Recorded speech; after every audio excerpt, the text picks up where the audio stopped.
Evening, everyone. You ready? Good evening. We're going to open up our planning board meeting for August the 12th. We want to thank everybody for coming. We do have a few seats in the front here. If anyone needs a seat. And we have two agendas left. If anybody want the agenda.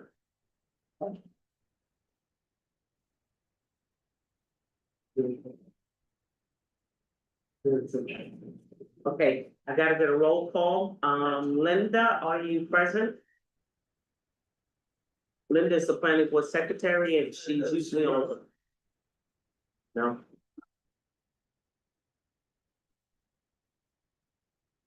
But she doesn't have to, she can still see it. Okay. Okay, Randall Martin, Present. Haley, Present. Michaels, Jean, Present. Lisa Joyner, present, Veronica, Present. Dr. Bettina Young. And Gabrielle Hoffman. So they're not here right now. Okay. So can I get a motion to open the public hearing for 10-12 Warren Street? I make a motion. All in favor? Any opposed? Okay, it's 10 Warren Street here. Yeah.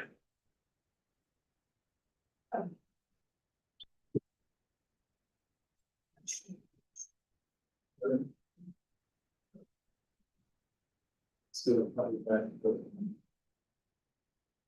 That's a good introduction. That's a good introduction. Okay, Ken, you wanna say a few words? Want to introduce myself, distinguished board members of the public. In front of you guys again, and just excited to eventually get started and restore this beautiful historic facade and make a building worthy of it. So thank you for your time.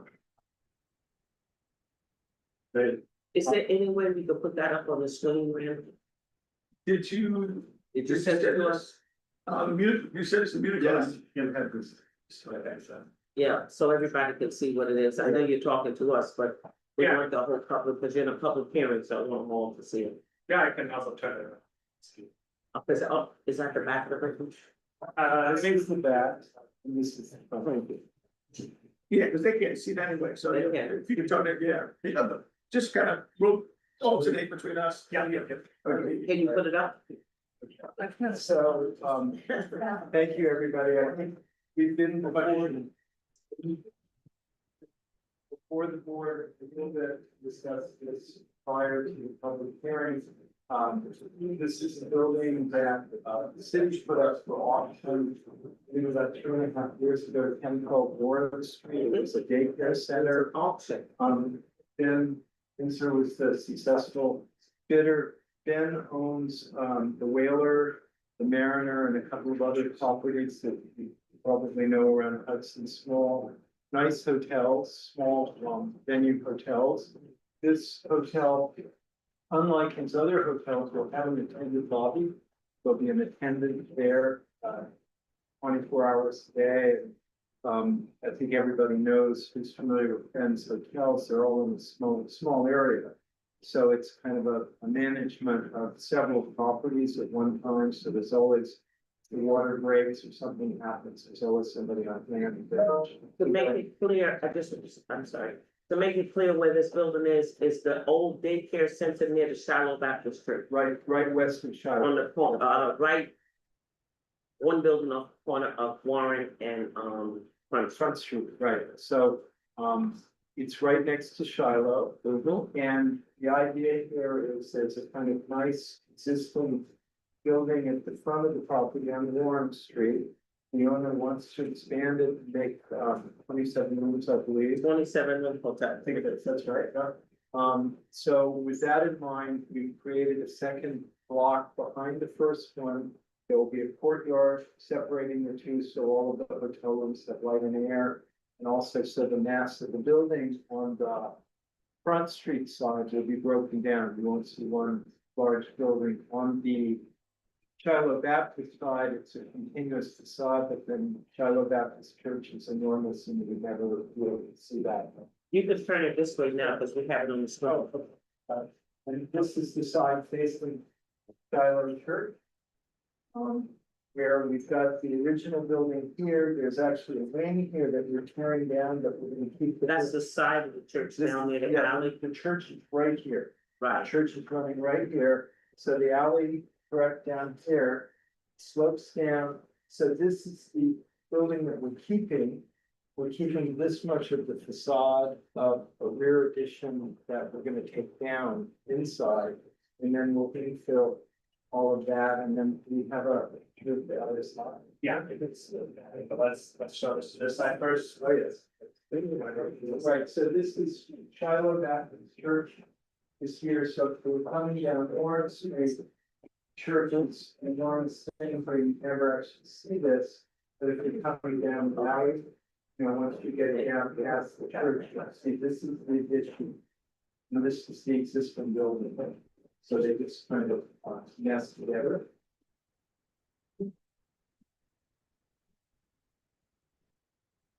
Okay.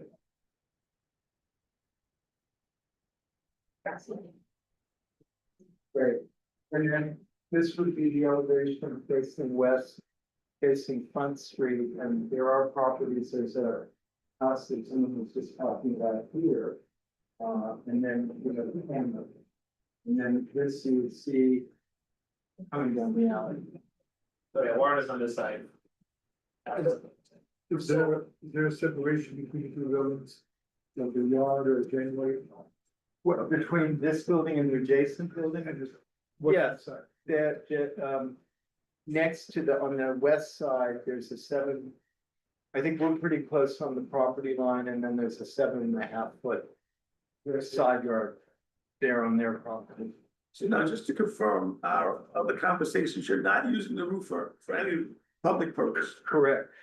Correct. I'm sorry, it's 14 feet between the property. And you're stating your, like, you are gonna go before HBC. After, I think, site plan approval is that the Yes. case? Yes. Yes, and we're already before the CBA. As, I don't know if you remember, we had this height question, putting an elevator tower, the stair tower on the building, and the height. Limitation is right there, so we're about 3 feet and some change over it, so we applied to the CBA for variance on that. And they are waiting for the planning board to give us approval, or they will on it. How many total rooms? You mean secret, yeah. How many total rooms again? 27. 27. And did you come with a parking plan? Well, yes. Oh, traffic study? Yes. I think they're gonna have Yes. 5 spaces or something like that. This I think you sounds have a like a few in the good back. time for me to step aside. And thank you all, and let the people who know what they're talking about. Take over.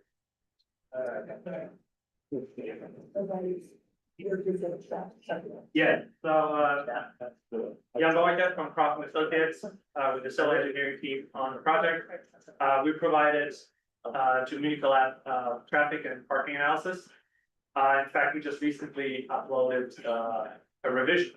We had uploaded earlier and recently uploaded the revision, just to add a more thorough analysis of, snow emergency parking available. And, we don't have this on big print, so I'll just pass it here around. So the parking study assumes a 1/4 mile radius as the walkable distance to the project, which is in the center. And specifically included are the areas marked as green, including the Amtrak parking lot down here. I can give one over here. Show this off to the public. So the project location is in the center of the circle, and then within the 1/4 mile radius would be the walking distance. And so the assumption is that parking, as considered available for the project, would be within this walking distance. Specifically, we looked at the streets, marked in green here, and the Amtrak parking lot. We determined the existing peak parking time and matched it with the proposed peak parking time of the project. And the other side of this sheet includes a table that summarizes our findings. Within that parking area, there is a total of 299 existing spaces. And that is excluding the Amtrak lot, and including the Amtrak lot, 540 parking spaces. And during the time that we assess parking availability, we observed 171 vehicles in that area out of the 299, or including the Amtrak, 252 out of 540, which means total, there's 128 parking spaces available at the time, excluding the Amtrak lot. And now there's two more columns that consider the snow emergency. I can show you this as well. Yeah, have another column. Thank you. During the snow emergency, if we assume that all those observed vehicles would have to park on one side, either the odd or the even side, then you can see that in the existing conditions, we already have a minus number here, basically confirming what everybody knows, that parking is tight in those scenarios. What does the minus mean?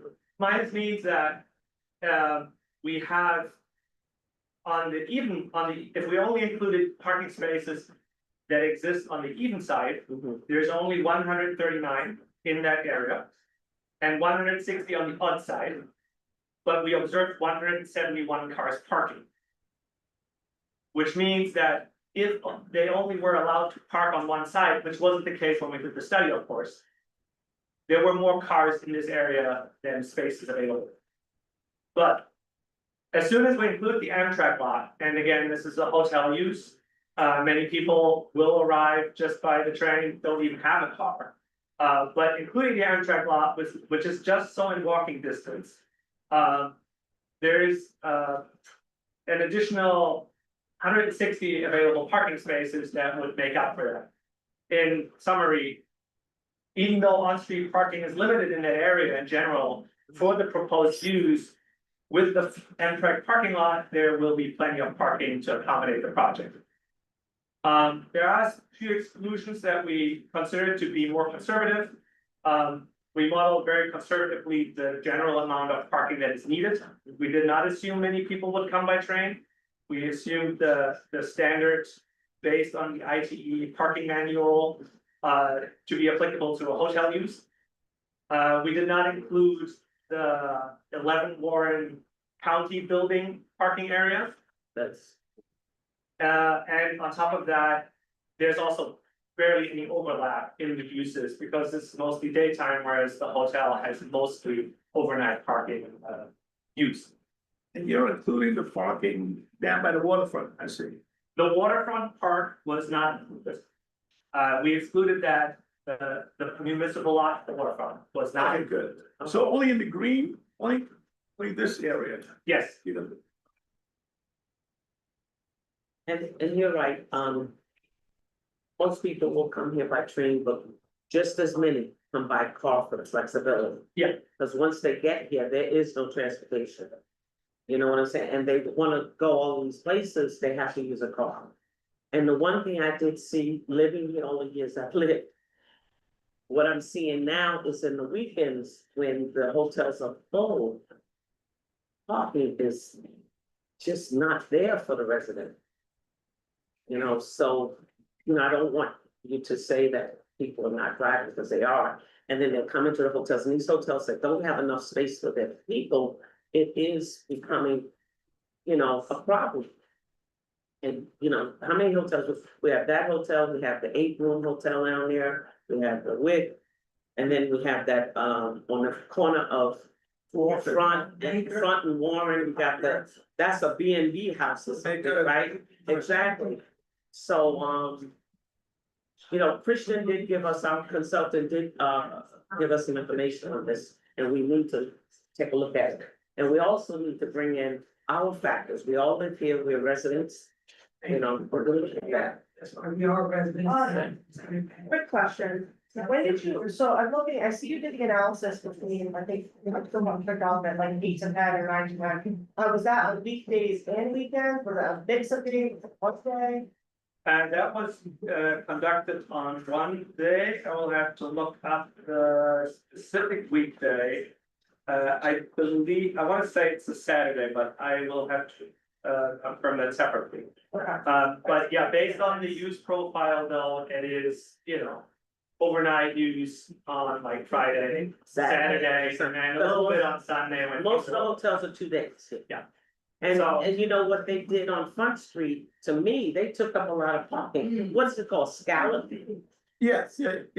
Oh, I see that, the Saturday from 9 to 10. Yeah. Sorry, I was looking. So, yeah, so those are things we really have to look at, and hotels coming in here with no parking for their people. You know, it's not always the right, We have a little parking, wait. a little bit, 5, how many parking spaces you have? Yeah, so there are four on-site parking spaces proposed, and then the And two of- transition of the four in the back of the building along Prison Alley. Sorry, at the bottom, Okay, oh, they're not gonna be for handicap, the handicap parking spot, I'll show you. it's gonna be in the front or Warren, Yes, so that will be an alteration to the sidewalk here to have 88 parking right in front of how the many, building. 1 or 2? One. So that's gonna take up a parking space for regular people. Correct, but we did not include that is correct. I'm trying to remember what, yes. But, regular people. 88 people, but there is 4 proposed on-site parking spaces. And the expected peak is 21 parking spaces needed when it's full house. In that. So- time zone. 21, is that including staff or is that just? That's good question. Say,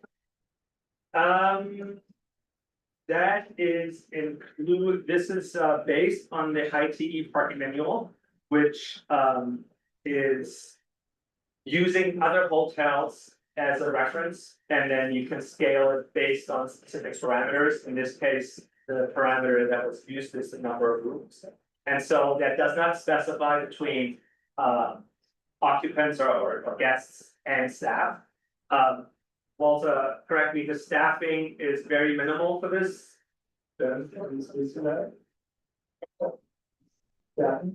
yeah, maybe unacceptable, like 11.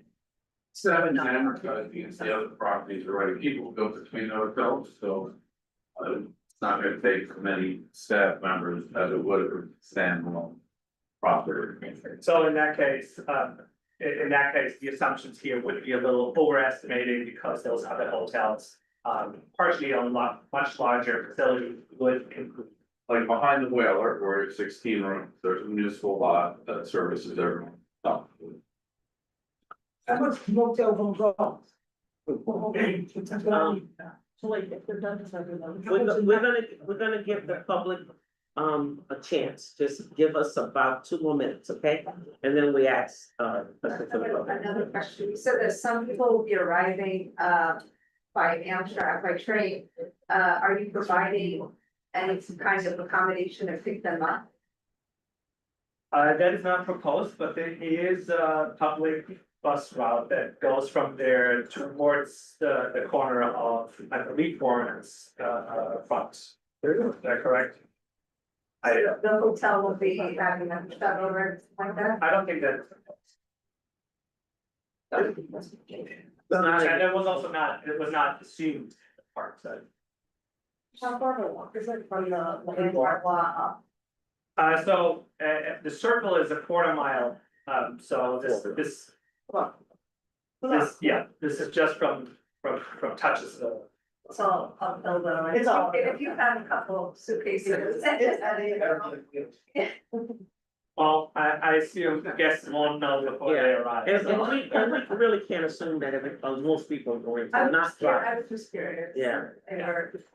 Oh, no, that's why we didn't assume that either for the traffic and parking. But to Veronica's point, also though, if they're parking in the lot, it's the same argument, other than the fact they can drop it back off Ocean and put their car down the lot, so Yeah, you're assuming they're gonna be parked there. yeah.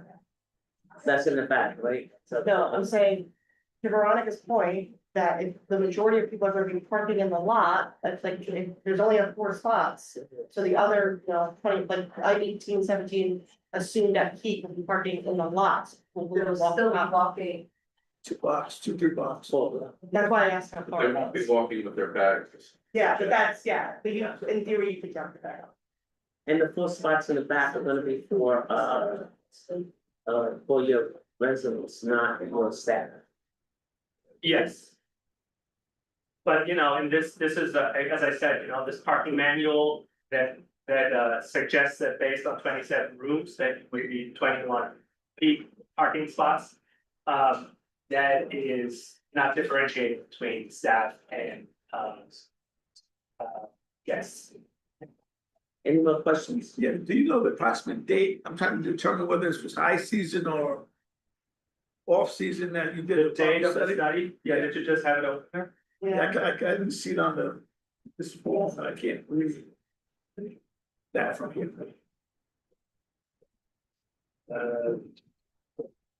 June 7th, 2025. Yeah, so, midsummer. Okay. That's not totally.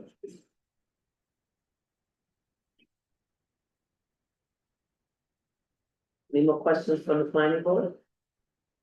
Okay, we're gonna open up questions from the public. Any questions? Did you have a question, ma'am? Yes. Ms. Harvey. Ask y'all, how much? Could you stand up and state your name? My name is Annette Paradigm, I was born and raised in. Okay, so we asked that because Linda's taking notes. Yeah, and I'm concerned now. So I live front in Columbia. Shallow Baptist Church mean a lot to all of us in Hudson. So for y'all, and then I got all my Bangladesh families that got their house in the back of that. Yes, So y'all coming here trying to talk about y'all got a motel, well, we got all these motels that's already $800 and up. We can't even bring our kids to the motels. They look at us like we nobody. So now y'all coming up in here, acting like y'all gonna put another high city for y'all people from New York City down there for $800 a day. And y'all gonna take our parking spots from all my Bangladesh people, all my church going people. Could y'all please just take y'all, wherever y'all think y'all wanna do, it ain't gonna work. It ain't gonna work. I was born and raised here. And I'm not gonna let y'all come here and just do what y'all wanna do. My Bangladesh family, my African American family, and my Caucasian people live down there. People gotta pay a lot of money already. So y'all come in here with another motel, and if I come up in there, y'all gonna be looking at me like I'm stupid. Cause what, y'all gonna be saying, oh, she can't afford it, what she been coming down here for? So why y'all coming here trying to make all these motels for $800 and better? What about all the people that was born and raised here? I was born and raised here. This my town. Y'all coming here trying to raise, how much it gonna be? Tell me, what the spot gonna be $800 and all to satisfy y'all? Y'all not satisfying all these people. I gotta talk about where I was born and raised from. And if any tears come out my eyes, y'all better watch out. Cause I'm gonna talk for my people. It ain't no way that y'all gonna come all the way down where we live at, talking about y'all having a motel that's gonna cost $800 a day and better. Y'all gonna take all the parking spots for people that got to work 2, 3 jobs, got to do all this, and y'all coming in there with y'all little, oh, we're gonna do this, and we're gonna do that. What? Y'all wasn't born and raised here. We already suffering in Hudson. I gotta feed the belly program. I took 10 kids on Warren Street. The lady's gonna say to me, oh, it's gonna cost $10, $15 and up. She don't know what I had in my wallet. I am tired of y'all New York people coming up here trying to take over. We were born and raised here. Y'all gotta think about how we feel. How when we wanna go to a motel, it's $800 and better. Y'all pleasing New York people. Y'all not pleasing us. We got kids that gotta go to college, that need stuff. And y'all looking at what y'all money could raise, what y'all can do, because y'all got money. Y'all going in every restaurant y'all wanna do. Y'all can do what y'all wanna do. We can't. thank This you, is our spot. Annette. So settle it down and leave the church alone and leave our parking spots alone. Thank Go you, somewhere Annette. else with it. Thank you. Thank you, Annette. I would like to ask that you include the prices in your Information that you You submit. know, I'm upset, and I can't do it. Sorry, I'm gonna ask that you include the prices and the information that you submit. those prices. Yes. Estimated, whatever, okay? Answer that question. Okay, yes. I'm Nicole B. Stover, and I live on Allen Street. And I support the project, but I don't think that the parking is already a real issue.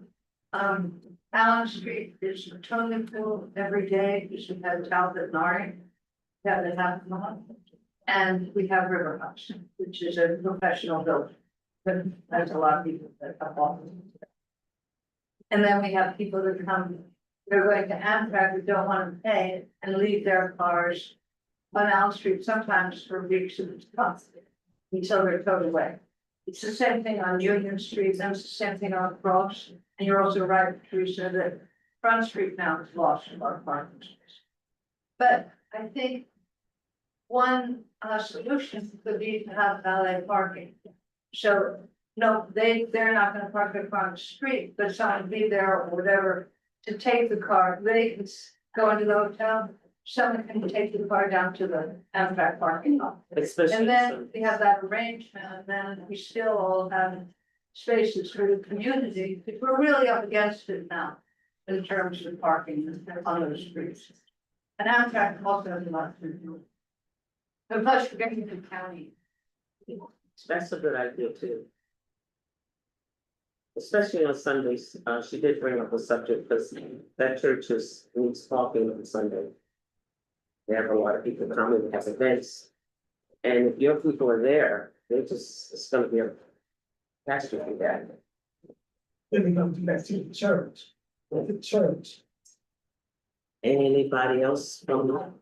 Yes, ma'am, stand up and give us your name. We need it for the notes. No problem. My name is Michaela Clinton.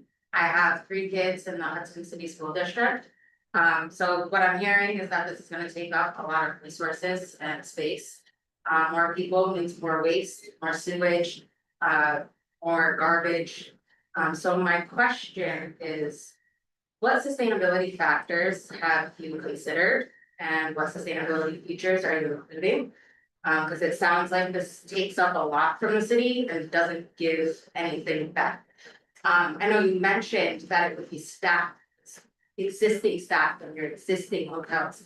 Does that also mean that this does not create any jobs? Right. We ain't gonna give you a job. We partially staff initially the other trained people, but of course will be applying quite a few other people, because on peak days, everyone needs support to turn on the rooms. And will those positions be prioritized for people who are in the Hudson? I only hired local people. And to my question about sustainability features, has that been considered or factored in? I can Yeah. answer that, so, when you build in New York State now, there's a very strict energy control, you probably know this. In the grant. Sorry, I'm hearing. Sorry, when you build in New York State, there's an energy code now that's recently says prevent and upgrade, so we're required to make everything energy efficient, so that's number one. Number two, there's no restaurant facility here, it's just a nice facility with the lobby of the hotel room, so there won't be any food products, there'll be no garbage other than the ones that are. More people, there will be more garbage, and there will be more sewage, that's. Well, so it's true, but you know, this city had 12,000 people in it. And I think it's really like that. Now we have 5,000. You can whistle and walk all down Lower Lawrence Street, and there are very few buildings, you know, that are larger than a private house, which is nice, and we've kept it to that size. We made it a very small facility deliberately, so it doesn't blow up the neighborhood. Those of you who are concerned about Shiloh Church, I'm very careful to keep it, have that building there next to it, so we're not wrecking that. It's gonna be right there. There'll be some people living in it. Right now, there are rodents living in that building. It's actually Walk Street by the city. So, you know, I don't want to make a speech here, but you don't want parking, you don't want new people coming to Hudson. If you want economic activity, you want jobs, you want people in restaurants, so the city needs to figure out how much pain it's willing to accept. Those things can be accomplished together, they're absolutely not mutually exclusive, I'm just trying to figure out how an additional to the ones who already own and are already lining Front Street helps or improves the city in any. Well, you know, most of the new buildings that's coming in now, they have to, apply for a sewer extension to our city, and that's on their cost. So, as far as what you were saying, that will be dealt with, Department of Public Works. It's not here in the planning board, but they do have to apply. And our consultant is not here today, so, you know, a lot of that stuff, you know, will be addressed before it gets built, okay? I would mind also that there's a very large tax the city imposes on hotels. And uses in its budget to benefit the entire city. I believe it's 5%. Significant piece of the money that comes through the doors, goes right back to the city, which is great. But you asked the question, how does it help? It is part of the tax base that makes this a healthy city. And I'd like to think I'll bring new people, but honestly, people coming to look for a hotel, are gonna pick my hotel or someone else's. So I don't know if I'm actually adding that much to the sewer load or whatever, but I'd like to think I'm adding to the beauty of the way to revitalize this blighted building, employ locals, and it's gonna be part of the fabric of the city that hopefully people are proud of. Go back to St. John. Excuse me, brother. Excuse me, yes, ma'am, stand up and tell us who you are, please. Thank you. Hi, my name is Anna Parisi. My question is just, what do you intend to give back to the community, like to the Senate? Or, I don't know, other people that are here, youth from Hudson? What's the game? Does the hotel? Who's you about to St. John? That's practically up there. Go to the block, baby. Is there any, I don't know, youth space? Is there any? What is it? It's a business. I know, so what's the It's a game? business. But you still didn't tell me how much every day is the motel. How much is it? They're gonna put, How much is it not? they're gonna put that in their study, I don't think they have it now, but we will have it posted on the planning board's website. It's one of the things we're asking for them to put it into their submission of the information. I'm not trying to be cool to nobody else, water racing. And our kids, half of them can't even stay in college because there's so much going on in life. And now they wanna come up with a motel and they wanna take the apartment from people that gotta work 2 and 3 jobs and it's coming and shout about the church where I'm going in, shop for the lower and all that and go, no. Well, I just want everybody to know that these are plans that have been submitted for approval, they have not been approved. And they can be changed, and that's why we have a public hearing for those reasons, so. It's not like they're approved, they're just plans that's been submitted, and they're gonna take a lot of your, questions and concerns into consideration, as we will, Please do, please. we will. Anyone else? Yes, ma'am, stand up and tell us who you are. My name is Diana. I know it's like hard to hear me through my mouth, so I'll try to be like. It's hard to hear everybody. Okay, it is. My name is Diana. I live on Lower Warren Street and I'm also really concerned about the impact on the immediate area, especially. Like when I hear the word 27 rooms, it just like lights my hair on fire. And all the parking and the traffic that seems like it's gonna. Like come along with that.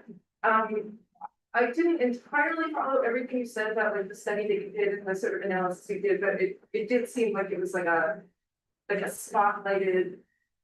Like piece in time that you were working with and then some like engineering assumptions. And as somebody who lives down there, it kind of sees there's a real cadence to how the space is used, the streetscape, the park. It's like a gem of an area because it's like the crossroads of like all of these different people like are constantly coming to that area because we have this incredible space with the beautiful western view that like everybody is drawn to from visitors to residents in like all different parts of the community. And, you know, some people walk down there from afar with their dog or whatever, but a lot of people are kind of like driving in and out or just kind of like moving in different ways. And it's like so important for every part of the community to continue to have access to that space. And like part of the cadence, I'm personally not a churchgoer, but it's like, I know that like on Sunday, that first part of the day on Sunday is like, it's just like the church time, like everybody comes to that one block. And so like in the evening, so like see the sunset, so it's just really important to understand that it's not just like, oh, we went on a Tuesday from like 12 to 12:30. And then we like, you know, kind of figured out a calculation. And also, like, when you were talking about snow and like having to move back and forth, like, that's not just for snow, but when we're tracking overnight, we also go back and forth, so I didn't hear that in your analysis, that it's like anybody who's parking on the street who actually lives there, or who's staying in a hotel, is having to like go back and forth across the street, so that's like cutting that in half. And sometimes the mayor says that that's enforced during the weekends, and sometimes the mayor just says, no, we don't do that on the weekends, so it's like, it doesn't even seem like there's a clear rule for the weekends, whether you have to like, right now you don't, but in the, sometimes you do. So it's just very, very important for us to like, work out this traffic situation and make it so that different members of the community can all access it, this space, because it's important to everybody here. Thank you. So. Anyone else from the public? Have a question for, the applicant 1012 Warren Avenue, 27 Woodward Cut. Warren Street. Okay, anybody else, any more questions from the public? So we've asked you to do a couple things, what was it? One was to add Shallow Baptist Church, which is a Sunday to the Bible study. And I thank you for bringing that up. Let us know where the staff is gonna park. You said 11 people, so where they're gonna, how, you know. But if they're local and able to walk to their job or something, but if they're not, to get an idea of what you said. And to look into the valley parking, that's a great idea. I mean, don't you think so? Okay. Yeah. Valley parking, take. That would clear the keep the area place, but, because I know for a fact, Greetings are crazy in this town. I know it for personal. Okay? Thank you. Then, would you like to continue the public hearing for, 10-12 Warren? Do you know, if all these engineering studies are up to date? They got one more time. So that, Do you know if, I know you're filling in for Christian, you know if all the engineering studies are No. up to date? And there's a lot of stuff No, you the guys, parking study. it's the part. right? You have to, and you have to address the engineer. When he asks for things, you have to get it back. You'll never get out of public hearing without that. Which comments are you purchased? The ones for the public. The parking study is outstanding for, Peter will get it, once I get it. Yeah. I think you sent us, Well, no, it is a parking study of, No, No. Christian's review. like, oh, he didn't review Parking it. of Judas is review. Right here. It's been uploaded, but I understand it's included. Yeah, we have not received comments on it. Okay. Okay, So, then, So it's. no, Christmas has a couple comments in here that they're saying this. Yeah, the letter has some site plan comments Yes, back before. right, back. Nothing that's major that can't be worked out. Some of this, I think from a true issue standpoint and study standpoint, the traffic and parking feels like that's the item that really needs. Review. Okay. Yeah, we all that. No. sorry, I didn't get it. Yeah, we. You haven't gotten it. Yeah, they got, We just got it. no, we got this one August the Oh, first. sorry. Yeah, the last one we got was August first. So, yeah, it's uploaded to your page. Okay, thank you. Oh, wait, Oh, wait. Okay, we have to, vote on whether we want to continue. Yeah, Can I get a motion to continue the public hearing for 10-12 Warren Street until next month? You think you guys be ready, or you? Well, I mean, so I have got comments on You will. You'll get the, them on before. the parking and traffic. But the stuff that we asked you about, you'll be able to address that. Things that we asked you about, we'll be able to address those. The ones that you just mentioned. Yeah, Yeah, okay, yes. all right, so we can, continue this public hearing until September 9th. That's our next planning board meeting. Yeah. Can I get a motion? I make a motion. Second, Second. all in favor? I, Anyone opposed? Okay, we continue the public hearing until September 9th, okay?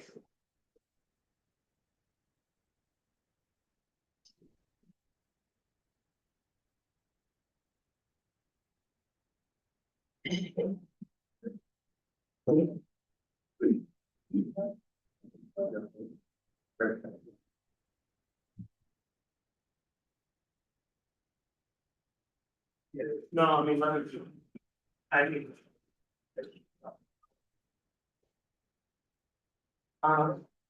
I'm pretty comfortable with what I can say. Yeah. So you formed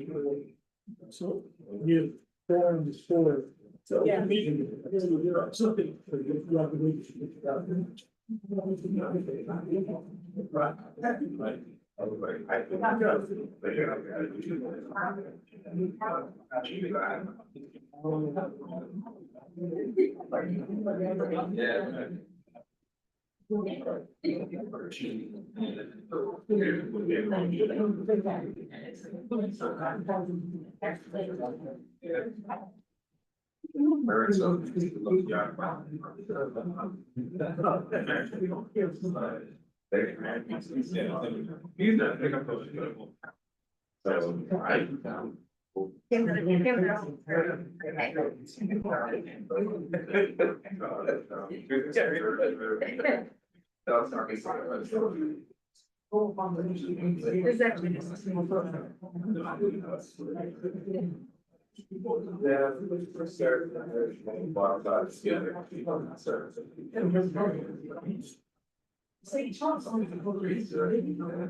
Okay, I wanna, anyway.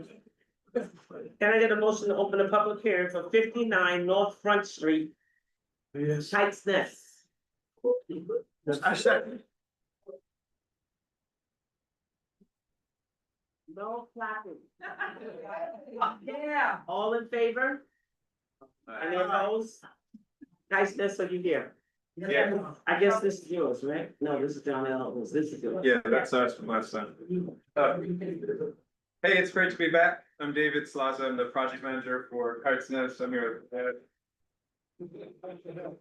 And the project we have in front of the city and in front of the planning board is regeneration capital project. It's redeveloping 59 North Front Street down on the river, close to the park. This is a project that's been in development and in the works for a long time. Heights Nest has been just celebrated 10 years as an organization, 12 years. Time for passing, and I want to let Kai talk a little bit about the organization and the work that they do, and then we can put you guys through some of the plans and show you what's going on. Yeah, so super briefly, Heights Nest is what we call a Center for Liberatory Education. What does that mean? It's a space where young people can be their true selves and pursue a future that is just and meaningful for all of us. So as you can see, we have a lot of young people here tonight. This is just a small group of the many young people who spend time in our space. A lot of young people spend time at Heights Nest for many years, after school, during the summer, during the day, during breaks. We are the largest nonprofit employer of youth in the county. And as you well know from being on the planning board, there's a lot of projects coming before the planning board that are not for young people in this community. And so Kite's Nest has been building this project for many years, visioning this project for many years. We are lucky to be the owners of 2 acres of land in the city of Hudson, very rare. And we have been stewarding that land and regenerating that land. It's a formerly industrial site. We've been planting pollinator meadows and tending to the soil, and we run the only community garden in Hudson. 40 families grow food there. A lot of our young people here also grow and maintain that land. But we've also been working out of a small greenhouse building for several years now, and it's way too small for our needs. And we want to be able to serve our youth year round, be able to run the programs that we run with more space and facilities. Our new building will have things like a recording studio and an art studio and a performance space and a kitchen. Things that will make an impact on the lives of our young people and our community members and families. We currently use the site for programs, and we have for many years. So to be clear, it's already an active space for youth. We already use the site constantly, but we're lacking the sufficient facilities to really do what we want to do. You're talking about the space that you have now. You already use it. We already use our You site. now want to go across the street and build. That's right. Right. But we do use the space across the street outside. Yes, it's a Yep. garden. And where our programs happen outside. So if you come down in the fall sometime, you'll see that our kids are outside well into the cold months. On hot days, can any of our young people verify that you have to be outside on hot days? Yeah. On cold nights, on windy, on smoky days, on rainy days, we are in the elements. And of course, we love nature, so we'll continue to do some of that. But it's really limited our capacity and ability to run programs the way that we want to, and to be able to serve our youth the way that they deserve. There, And there's a tent up, just so it's clear. There's Yeah, a- but talk more about what you're here Yeah. for. Yeah, Which yeah. is that building that you're talking. yeah, we're just trying to make sure everybody has the context of what the purpose is, and who it's gonna serve, and why we need this project now. Yes. And I will let, How many kids are you gonna be able to serve the new building? Well, we serve approximately 150 students a year now, 150 to 200. And so we will likely be able to serve more, but also we'll be able to serve the same numbers, but more comprehensively throughout the year. We're very limited seasonally right now. are these local kids too? Yeah, From Hudson? yeah. Oh, sorry. I mean, I didn't know we had that name. After my son grew up, I just stopped counting. Too much kids. There's more than that. I stopped paying attention, I stopped counting, I was so glad. Your kids are what age? Yeah. We serve kids ages 6 to, all the way to really to 24, because we have an alumni program as well. Okay, wait a minute, 18, 6 to 8, after Six- 18 6 is to not 19, kids. 6 to 19 is our core programs, and then the 19 to 24-year-olds work as staff. Okay, oh, staff, okay, great. And how many employees do you have? What's that? Employees? We have 7 full-time employees, right? And you're gonna go to how many in the new building? We imagine about 10, and then we have lots of part-time. 10 additional to the 7 or just 3 more? Just 3 more. And then we have part-time teachers who teach like certain classes and programs. And this consists of the people from 19 years old to 24? Or are they people from outside? Both. Both. Yeah, there's a number of our alumni students who have grown up in our programs and want to become educators, and so we want to support them on a path to become educators in our programs, and then hopefully, out into the school district. Share a little bit about the building? Yeah, all right, so. You guys have a set, we've presented to you before, you've seen a lot of this, this is, for all you beautiful people out here, so. Right, says, as many of you all know, this is what it looks like down there right now, it's it was the site of knitting mill that burned down, as many of you know. It also is a community garden. It's on the way to the sewer treatment plant, so it's like not the like sexiest corner of town, but it's a part of town that. With some attention and some effort, it's gonna be super special. And that's the kind of work we're looking at. So the site as we see it. It's a little upside down, sorry about that. This is Front Street, this is Dock Street, shacks are down here. This is the building we've been putting on, this is the hill going up to the terraces. This is a community garden, we'd be reshaping that garden a little bit, there'd be a nice big outdoor lawn space. There's a little hangout, kind of gathering area in the corner here, building here, accessible pathway around. The building is designed to operate as a carbon neutral space, so all the energy that it uses is being generated on site. There's zero combustion, so there's no burning of fossil fuels. We're taking great care and attention in the materials we're using to limit the carbon impacts in the building. It's being built out of straw bale system walls. It's the kind of attention to life in which Kite's Nest operates. We're trying to imbibe and instill in the design of this building, right? So that it feels really good to be there, it's healthy to be there, it's reflective of the values of the organization as a structure. It's not some block building that feels not cool to be in. It's a building that supports and nurtures those who walk in these buildings. So it's really some of the guiding principles. This is a quick just plan of the building. This is how you come in. I'm sorry, this is how you come in. There's a central courtyard, so there's like trees and stuff right in the middle of the building with glass through. This is a big room with views out to the Hudson River this way. So I'm the Hudson River here, right? There's classrooms all around the perimeter, some office space, so we'd be alleviating the congestion that's currently in the greenhouse where everybody's working. If you ever stop by, you know what it's like.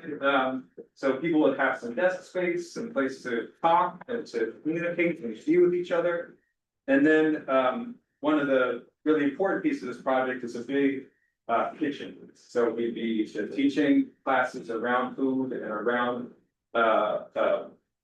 growing food. We would have a big, beautiful space for that to go in. All right.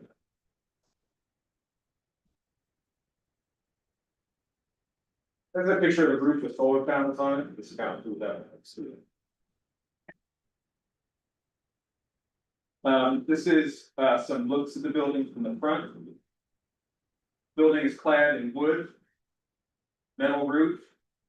We're designing little clasps along it. There's around the entryway, we're gonna work with the community to do a kind of carved facade going into the building.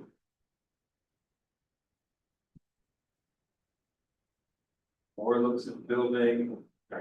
Real quick. More looks at the building. I'll leave this stuff out for anybody who wants to check it out afterwards.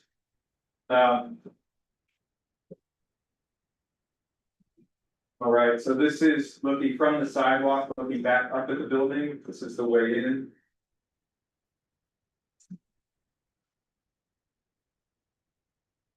This is that outdoor spot, so the river is over here. This is looking back up at the building. We've got this seating hangout area with views out to the river.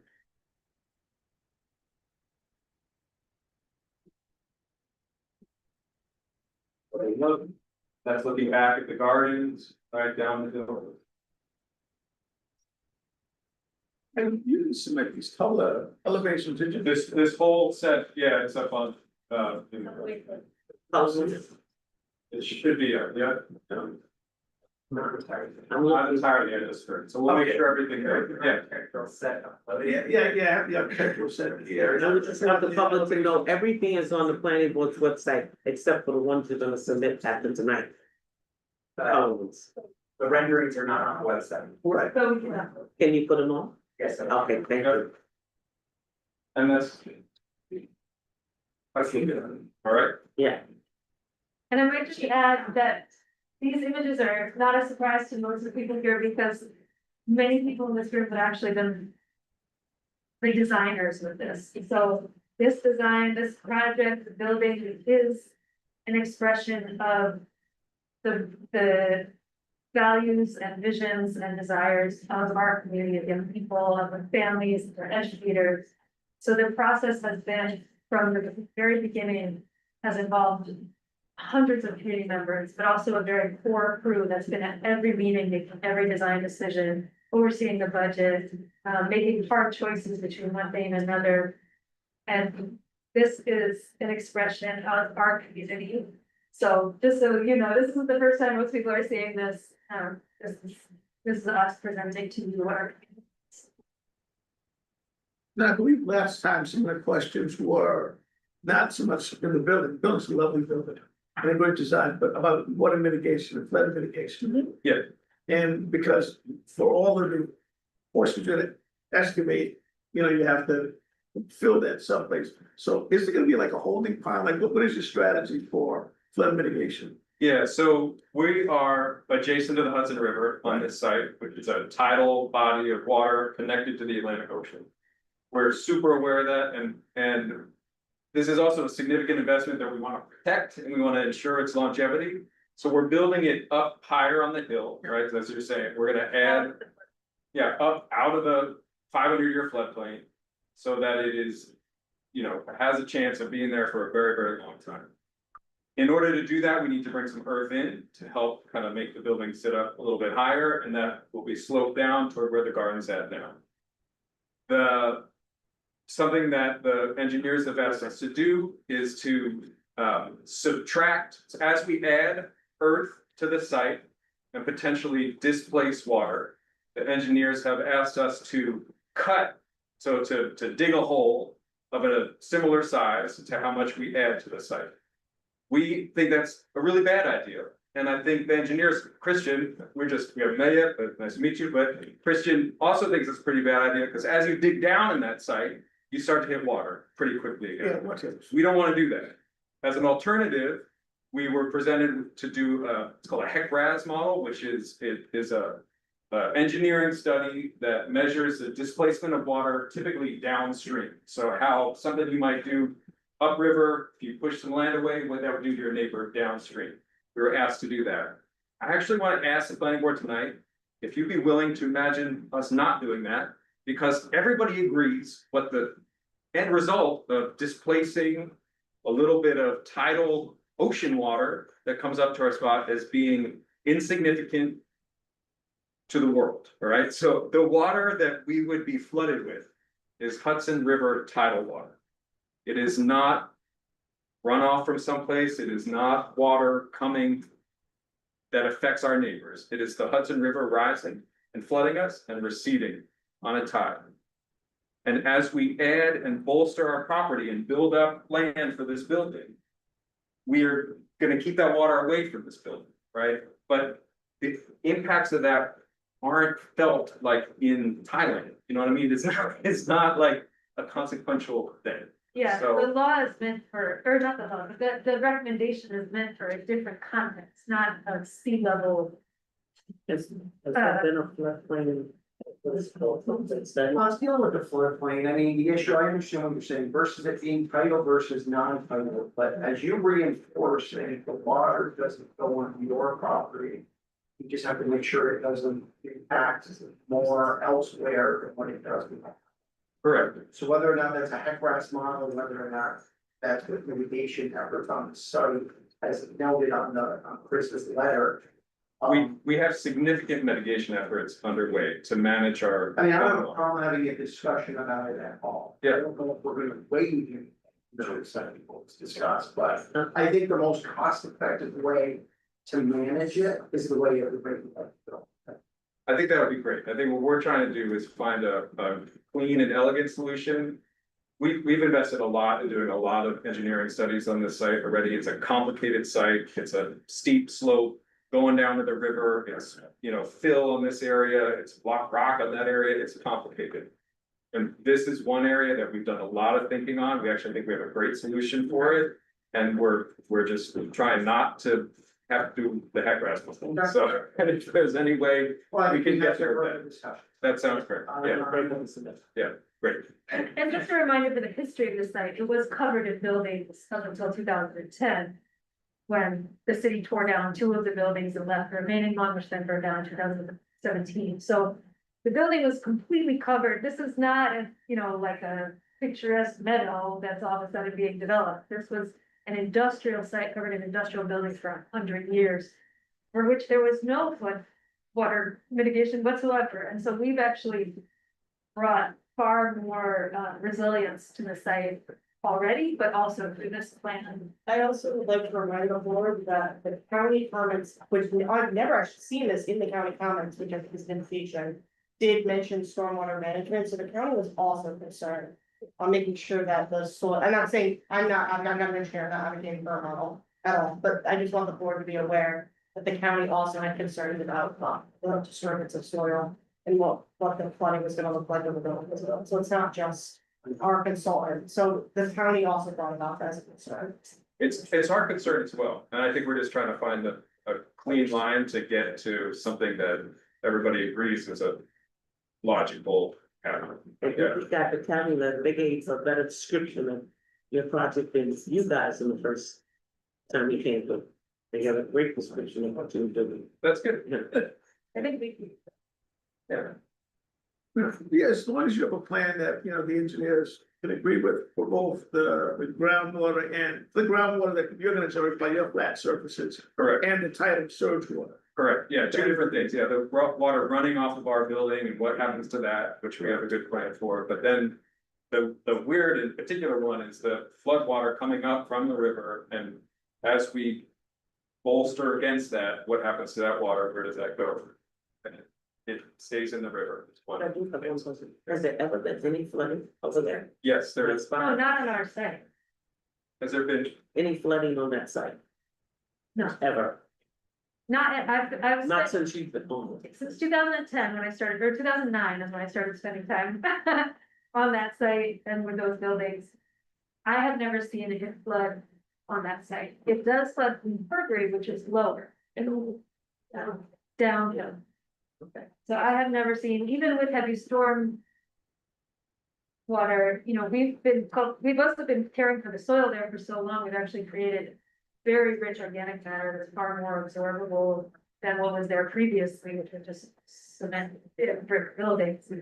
So it actually absorbs a lot more stormwater than ever. We have such a diversity of plantings there.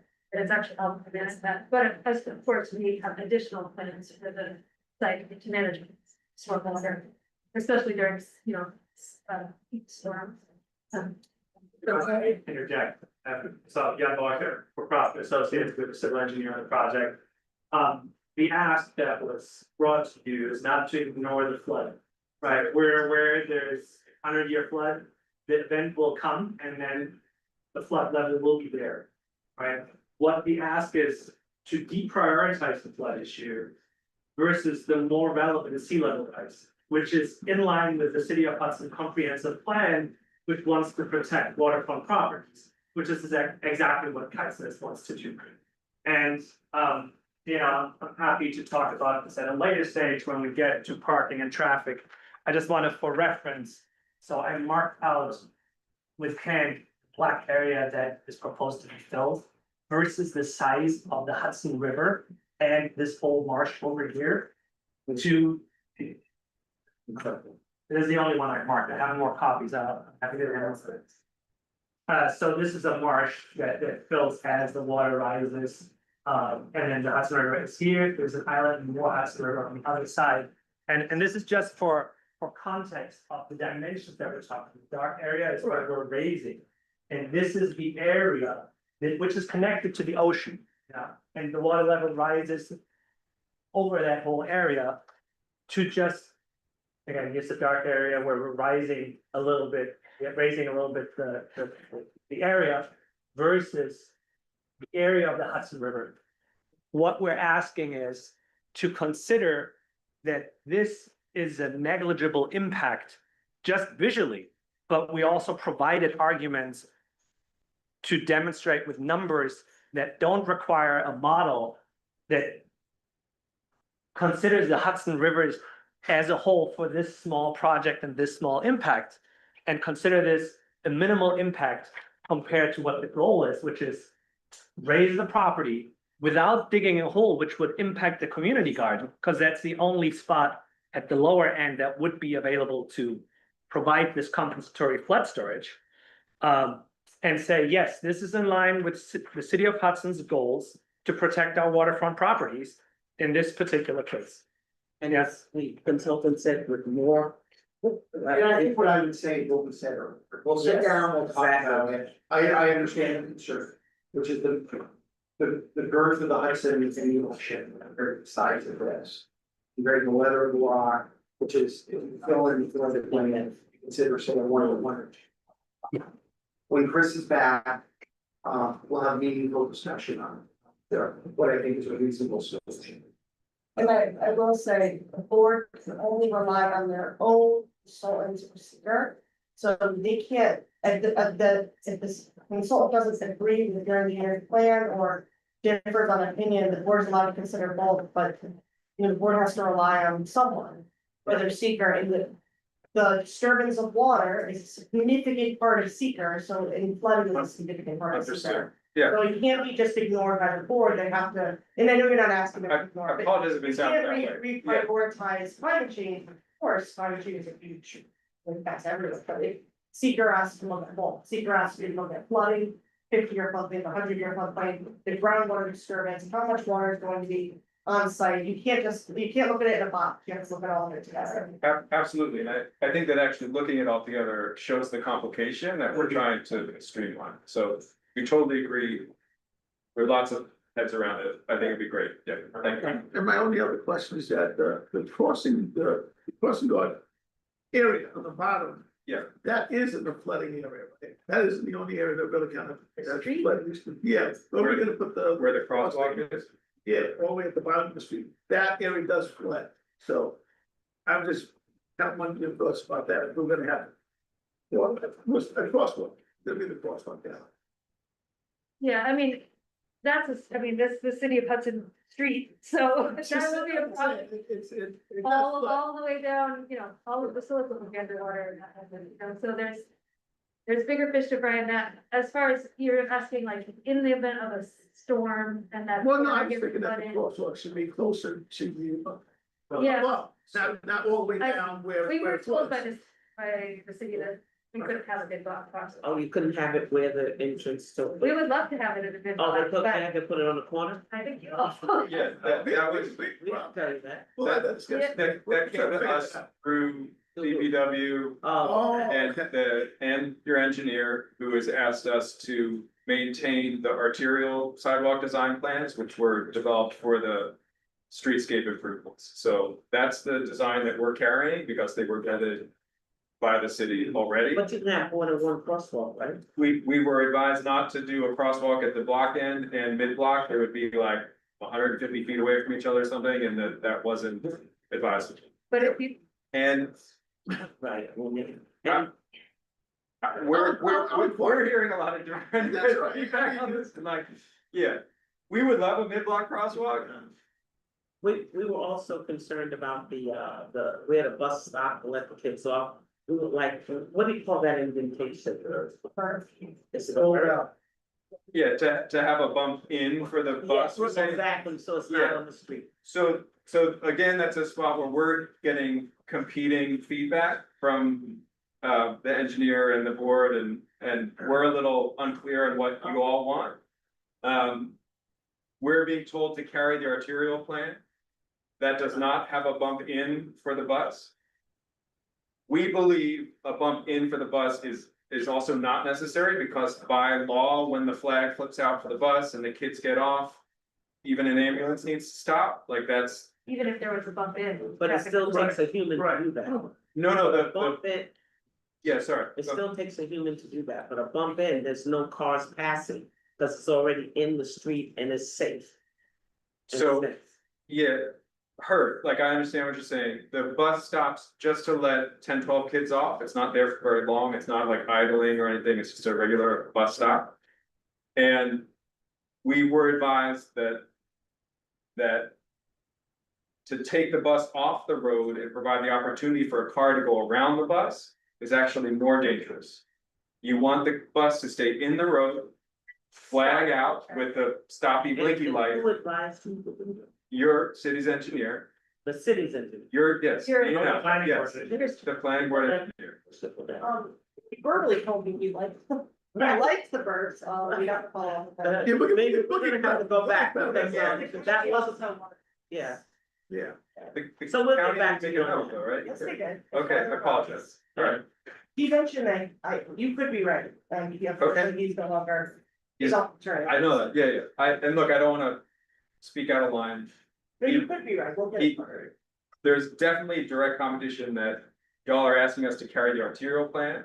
Okay. And there's ambiguity on whether this bump in for a bus is a good idea. That we don't understand. The arterial plan assumes that this is a bike lane also, right? This is, the city has bikes up on the sidewalk. And the bikes are gonna run down this sidewalk to connect to the New York State Rail Trail. And if we were to shrink this sidewalk to push in for a bus, we don't know where those bikes would go. Across the street somewhere, but I'm just. I mean, It will be an issue the with cost to FRC engineer too. this is becoming burdensome on me and on us. And if you all as a city wanna figure it out, I think that's great. But we are trying to find a path to get it built. And would love you to just tell us what to do. And we'll do it, Alright, alright? any more questions from the planning board? Okay, we're gonna open up questions from the public. One comment, lighting plan, Yes, I don't see a photometric plan. so lighting plans, all of the engineering, including the lighting plans are being updated Okay. in coordination with Chris and. yeah. I apologize, I No just didn't problem. see Yeah, it, yeah. so I'm not. So let me just ask, so with you updating all the plans, it sounds like the two major items is the floodplain item Correct. and the bus. We are trying to clarify the sidewalk and the bus stop, yes, and we are trying to clarify water. Those two items. Correct, yes, I just want to make sure we're, yes, I'm sorry, in terms of all the items that still need to be addressed? No. no, I know there's other items you're addressing. Okay, I just kind of know there's other conflicts that we. complex, no, these are the primary conflicts, that, yeah, we would like some more guidance. Because there are options, Yeah. I do wanna point out to the bikes that are proposed to go down. On that sidewalk, that is a hazard. If we consider kids coming on that walkway and bikes, this is a steep hill at Roseland. So if there is an alternative to the arterial plan, an alternative to having the bikes be rerouted rather than stay on that sidewalk. I think that would be a good idea for safety purposes. You're gonna have sidewalks on both sides, right? no, we're only developing this side, this is the side. So the side that you're at now, there's never gonna be a sidewalk. If the city chooses to build one, there might be one there, yes. So you two- There was a plan to build it that got cut from the build. I'm Had sorry. planned and asked for our input on the sidewalks for that site, and the city was planning to do it, but the city ran out of money, so it is the city's project. We are doing the favor of building that whole side of the road, but the other side was not part of their development project as part of it. It's a thought. We asked the city to consider building this so that it could connect the Furbury Park in relationship with Department of State who funded that through the DRI, and the city politely declined building the sidewalk. I don't see anything wrong with you guys doing it. Unless it's so long. We're happy to build a sidewalk On our side. They are. on our side. required to Build the sidewalk, because they're in the sidewalk improvement district, he's just saying that before he asked the city, Okay, because it is a city project and, but so. you are required. Sidewalk. Yeah. You are on sidewalk. We could design it how we want. Correct. Right. Conceivably, Get a- that's the prayer. We would, if it were up to us, we would have a skinnier sidewalk. That That was meant for was meant for pedestrians rather than a fat sidewalk for bikes and Oh, pedestrians. But I thought it was. That was, yeah. They don't have one. Where, on the other side where you're existing now, there is no sidewalk. Correct, there is no Right, sidewalk. and that's where you said the city was going to do it, but they ran out of money. The city was gonna, they were gonna do both sides of the street, Right, and they have done neither side. of the okay, street. so my contention is that you do the other side. The one that you're currently at, the sidewalk there, then when the bikes come down, they can go over there instead of where the kids are. Respectfully, we're applying for site plan approval for this parcel, that's not related to that parcel, but I appreciate that position, yeah.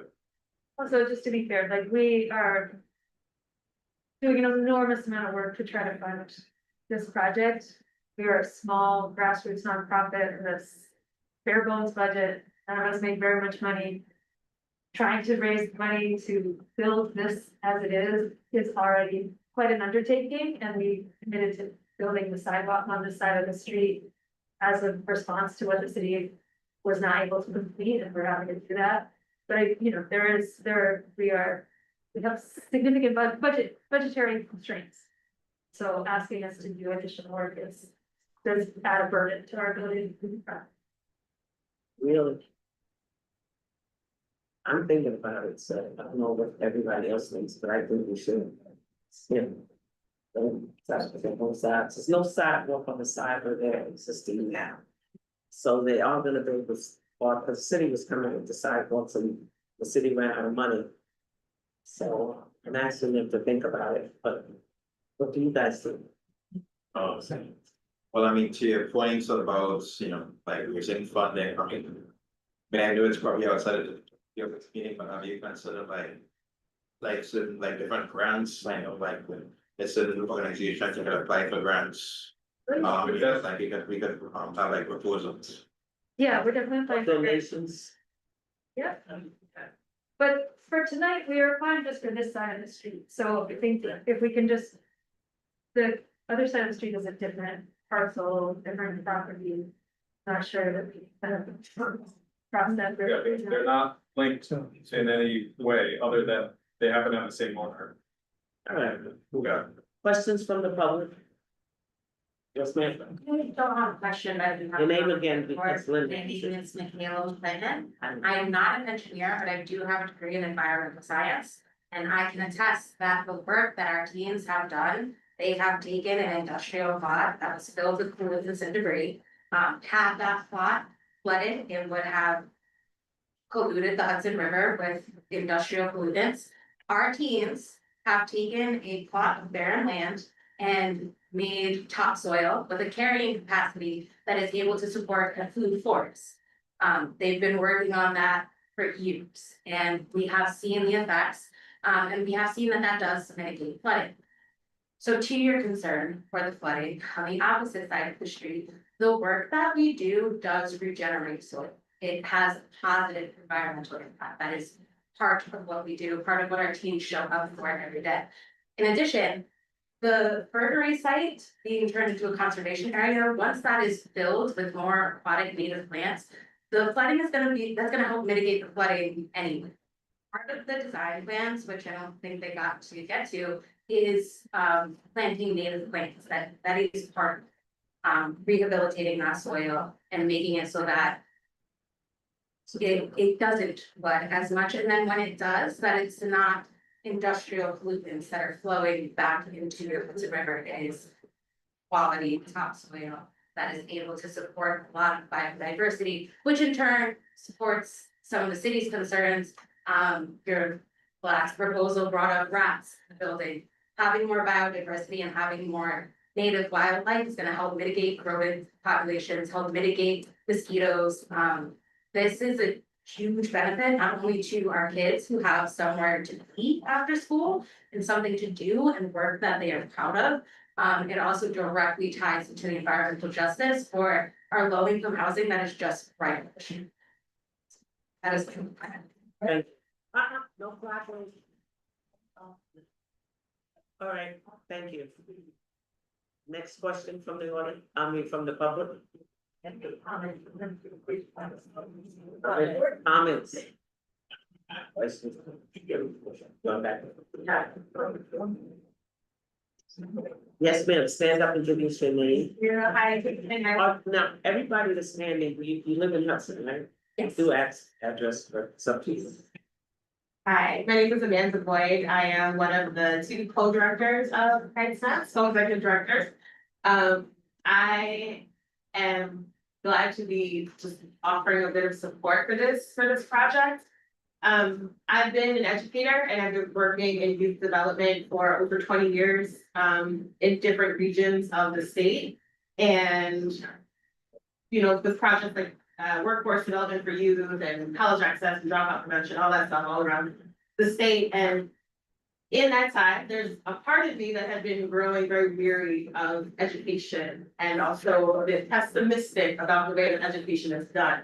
And about 2 years ago, I arrived at 58 North Front Street, and that part of me that had been, you know, pessimistic and unexcited and quite sad, really got inspired and got excited to be able to be a part of KiteSnap as an educator has really changed my whole perspective on education.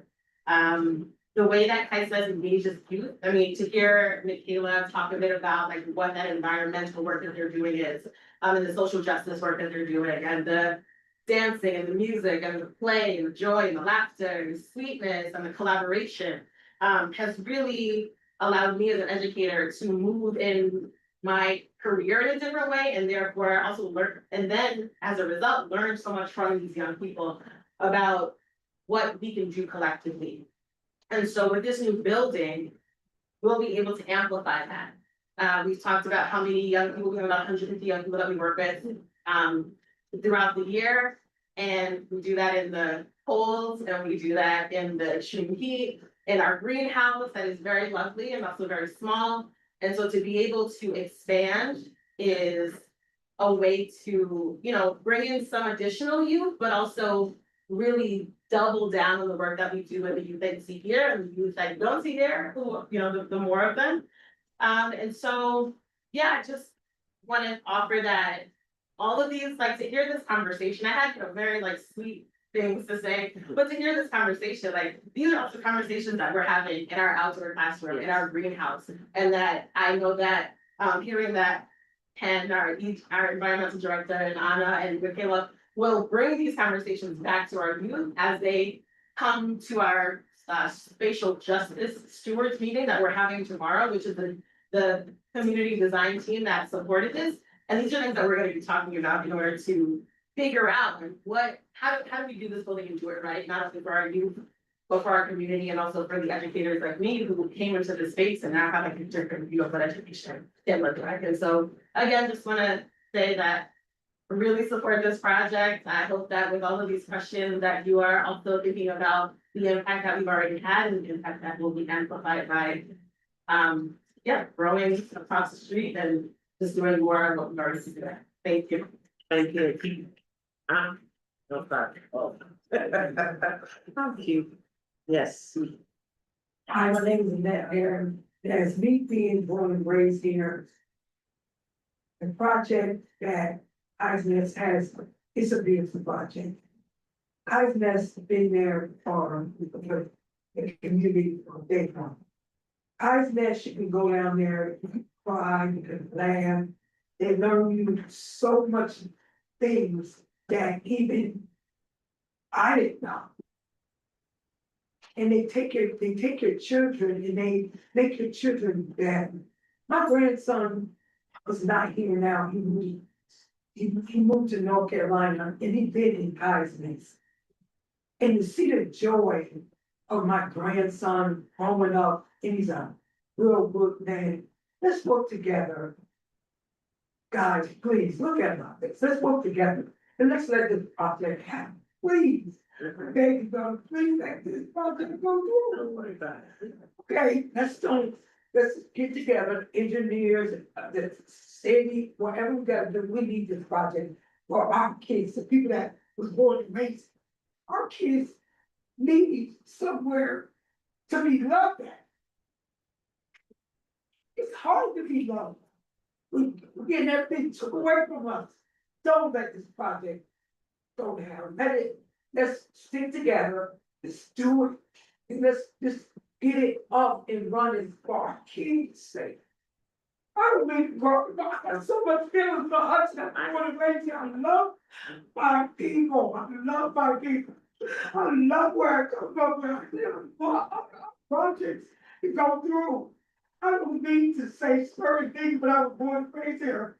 And Hudson's not the same. Everything is getting taken away from our children. We gotta fight for our kids together, we have to. They deserve to be somebody. They deserve to go to college, they deserve to be here. It looks like they're trying to run us out of here, they can't let them run us out of here, please, Lord, please, let this project go through. It's just, Begging y'all. it's just a process that all projects go through. You know, that we're doing now, it's the process. And I'm sorry. It's just a process. Sorry, guys. Every application that comes to the planning board goes through a process. And this is part of the process. It's not I a, don't mean to get emotional. it's not a disapproval Where- or an approval, it's just a process, okay? So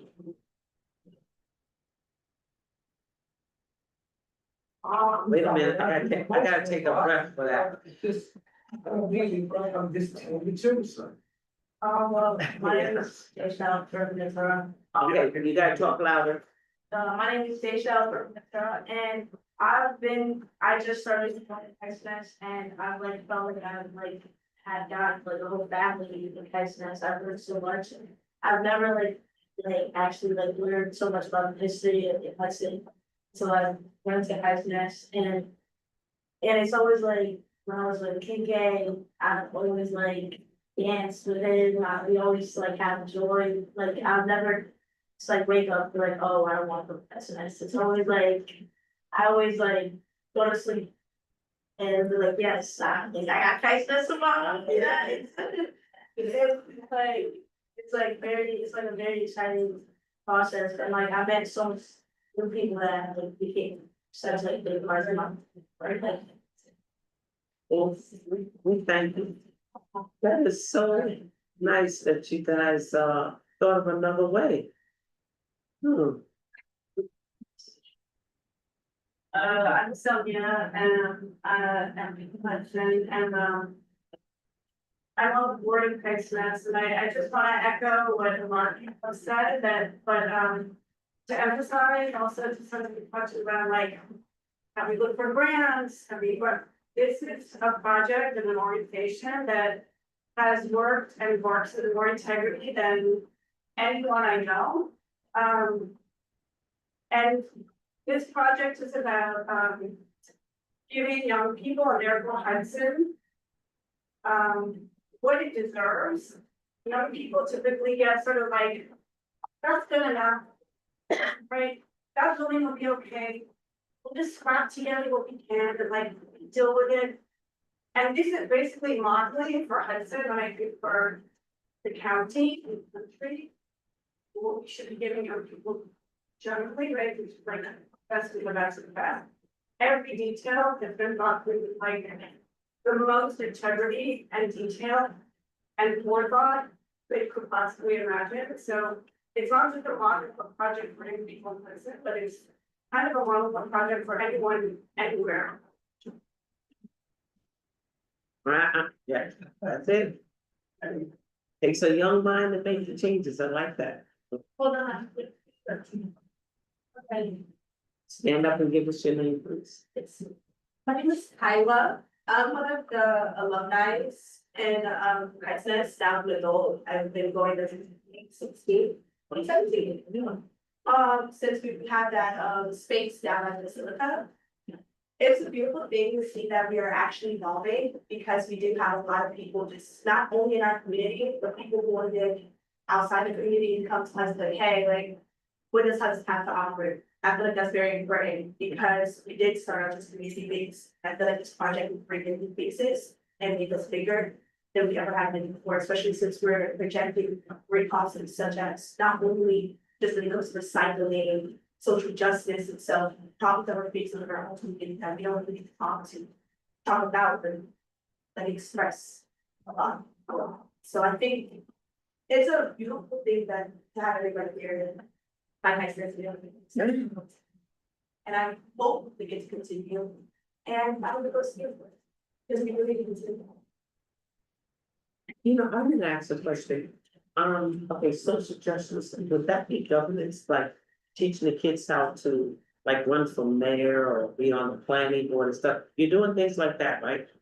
So it's the largest amount of youngsters I've seen in a while, so I would like to see more of that. The social I don't know if this is the place to say it, but I said it. justice. Who's that? Thanks. Anna, Yes, I'm Anna, I'm the director of the Social Justice Leadership Academy at Texas.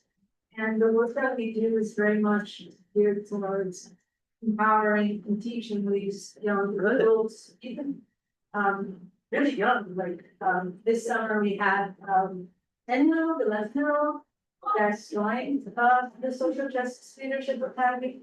And we have been dealing with issues such as housing justice, gentrification, which came up here in discussions, right? So it makes me very proud because we're here and they know exactly what we're talking about. For me, I have recently arrived in Hudson, it's only been a year, and it's been a privilege and an honor to serve as an educator at Texas, mostly because it's geared towards an underrepresented traction or slice of the Hudson community that is mostly overseen or not even. and that's us. It is a space that, as Amanda has said, and also as Jay and I are in programs still and do these things. It's a program that Ken and I and Ricky, our educators, and Kayla, and everyone involved, our whole team puts a lot of love, a lot of effort into extremely intentional thinking, programming. That goes like, we take them places, we nourish them, we think about the food that we're going to eat. So, in my perspective, even though I'm not fully rooted in this community, it just arrived. This project will allow us to do that. That's why the need for a building, right? So that Ken and I don't need to like wrestle to see who's gonna have the password that has their position. We will have many passwords, we will have art studio, we will have spaces where the youth can just chill out after a rough day at school or a rough day because they are from the underrepresented community that suffers a lot. Not only in the town of Hudson, but work, right? So, yeah, we do that. Thank you. Yes, ma'am, stand up. My name is Gabrielle Javier, and I've been with ISMES, specifically SJLA, for 9 years since 2017. I love talking about crisis, but it makes me emotional. From a very young age, I never had a crowd of people, even in school, that I was included in and could really call a second family. And I've grown up in a household with a broken family, so when I was introduced to Pisces in 2017 by my one and only friend I had at the time, and old Dorsey, I love him so much, here, but I love him so much. At first, I was very nervous, I was very shy, but the community that Pisces builds and fosters is a safe space for everybody, all Black, Indigenous, people of color, Caucasian people, anyone of any sexual orientation, of any race. And the work we do in the community means a lot to me. My activism means a lot to me. I've organized and I've led a lot of campaigns and protests, and I wouldn't have been able to do that without the groundwork that Tyson has laid out for us. What I was gonna say before I got here, but now, I'm kind of nervous, so. bear with me. But. Yeah, my hope with this new space is that. We can continue to foster a space that teaches our youth, and not only teaches, but also guides and mentors them into a role of leadership, so where they are able to keep creating change and fostering safe spaces for us, because we all need it here. And I've been a part of the building process. I've like helped create the layout and everything. I've been a part of the building process for, I think since like 2019, 2020, which has been a while. At first, it all just sounded like a dream, but that would never happen. Now though, standing here, it feels very real. And I am proud to be a part of a beautiful process that's about to make our community 10 times better. Something that I'm looking forward to in the building specifically is our recording studio. We have a plan for a recording.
Just.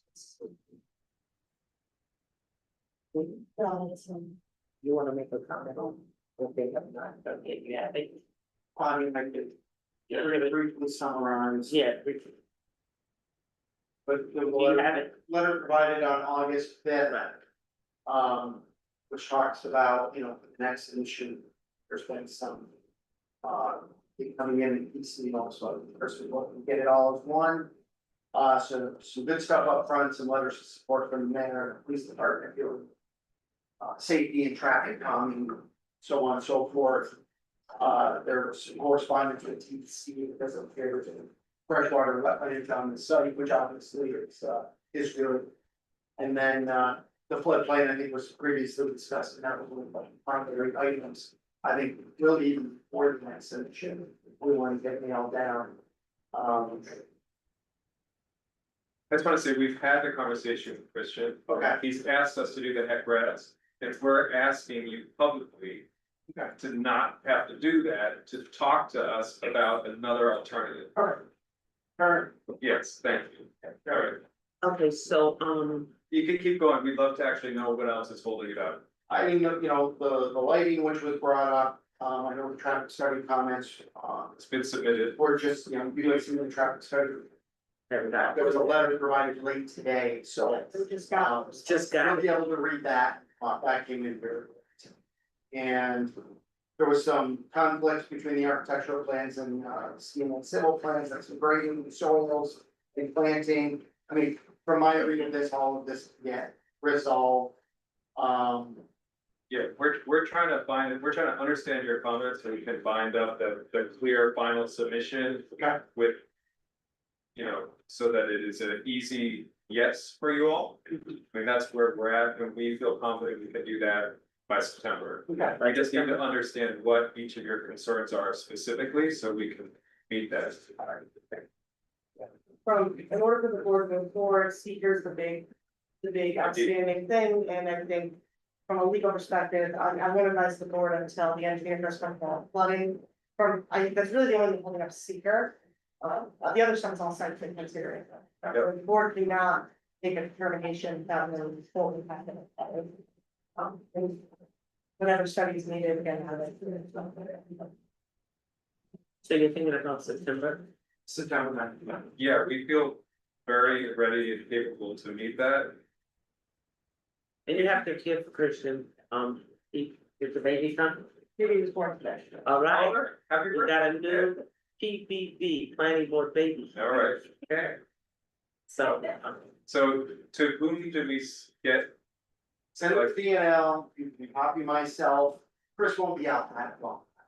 Okay, When we're talking about September 9th, examination. The same. thank you. Thank you. okay. So can I get a motion to continue the public hearing for 59 North Front Street to September the 9th, meeting, 2025? Second. All in favor? Any opposed? They received this one. Thank you very much, I appreciate it. It's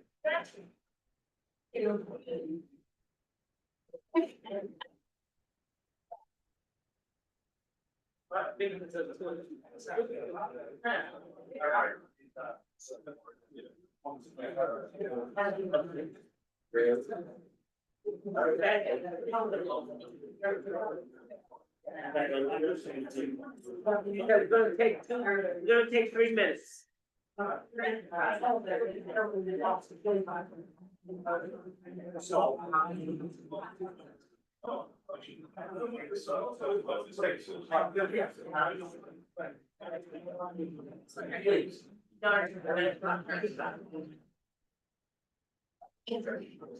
Yeah. That's so much, you know, push it back another day or another month. It's last. Yeah, I'm trying to get that, you can't get there. Oh, that's good.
Okay, we're gonna resume our planning board meeting for August the 12th, 2025. Okay, now we're into old business. The next applicant up is 724, 726 Columbia Street. And I want to remind the public that everything can be found on the planning board's website. The application, the information, consultant reviews, attorney reviews, everything. Okay. Hi. Hi. So I think subcommittee kind of explained what the. Walter. I believe subcommittee talked about what we're here to discuss. Randall, can you get that? At the last planning board meeting, there was some discussion about site plan. And then we had a nice meeting about how to resolve the site plan with the city. With the road. And the common council apparently has agreed to this change of the lots. You have that in writing? We can Yeah, check that in writing. definitely. So when's the vote? So they agreed to the adjustment. They can't formally approve the adjustment until this is approved by the bank. Right. So secrets. Right, so those. So their meeting minutes should reflect that they've consented to. Okay, their meeting minutes should reflect what you're saying. Okay, all right. We need it, just give us. Right. what we said. So we had, I think, already presented this. So that means you keep the entrance where you first. Yes. Okay, means Yes. right on the road. So the idea, Okay, what did they consent to? They're gonna sell you that? Did they give you a property? swap? Yeah. What do you consent to? Yeah, what's? Yeah, so I believe it was a lot line adjustment and I don't think this shows this. so the lot line, this way, Correct. now it's going to go this way. Yeah, That is part of our property. so it's a lot line adjustment and a land swap. Right, so they own actually this triangle land here now. Who is they? Is it the applicant? Yeah, yeah. Okay. And so they have a triangle here, and it's not connected to the building. Right. Right, Because it's a road, a city road, Correct. right? so this would become the new right of way. Mhm. And there's a kind of interesting concrete cylinder there that I believe has the gas meter or strictly shut off. So we were going to take that as a kind of entry point. Have a curb cut there with the. 60 There's a curb cut there already.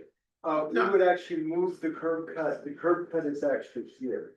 Right. So we would Really? slide, yeah, so we'd slide the curb cut down, so the alley would be on this side.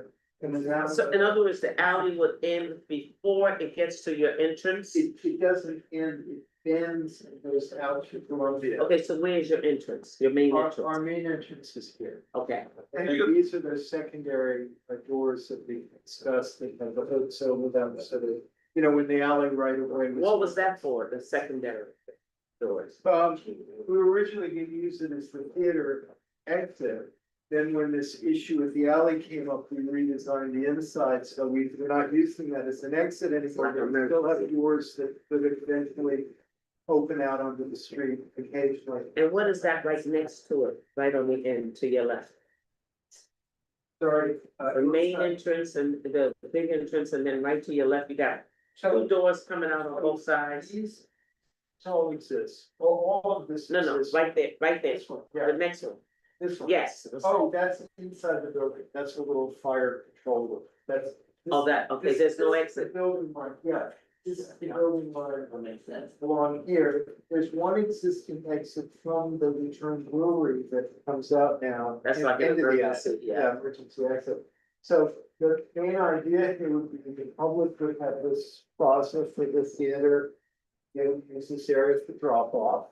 And then the alley is basically separated, has its own right of way, and put a series of bollards Yes, across here to protect the public and also, beautify it. Make it nice. And it'll be no parking, that's just No for parking, emergency just- vehicles and just- stuff yeah. like that. The alley is garbage trucks and I don't know if the emergency vehicle would even go there. I've only seen garbage trucks and service trucks go down there. And it's not an easy, police, of course. Well, I Ambulance, guess, and I'm not an engineer, I apologize for asking a question on this, I mean, I guess the question from a seeker's perspective of the board is the change in traffic pattern, it will be an impact.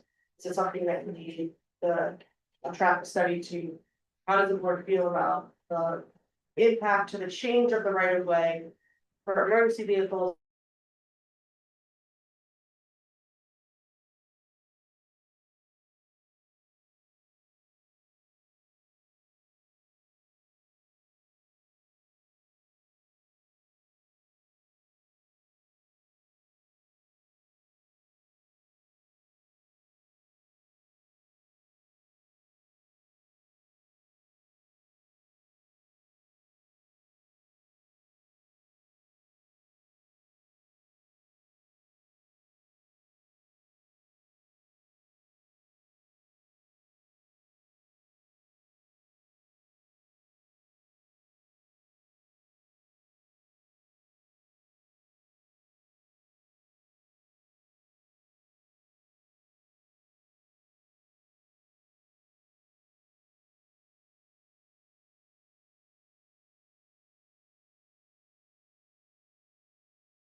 Cause I have the same question about, if a truck can get through, we may need a truck plan. As a part of site plan, so. And the fact that it's gonna be a one, it's So only like a gonna, turning radius for trucks, just show how trucks will turn. and it's only a one way, it's gonna be one way, it's gonna be both. Well, I mean, you can only fit one vehicle there now, but there's nothing saying that. No, okay. Is it gonna be a street that you can go this way and that way, not, maybe not at the same time? Or is it gonna be a street that you can only come in, gotta come that way? Not up to us, because it is a public street, right now, So it we is, would like an indicator on the plan. it is a two-way, but here's the thing.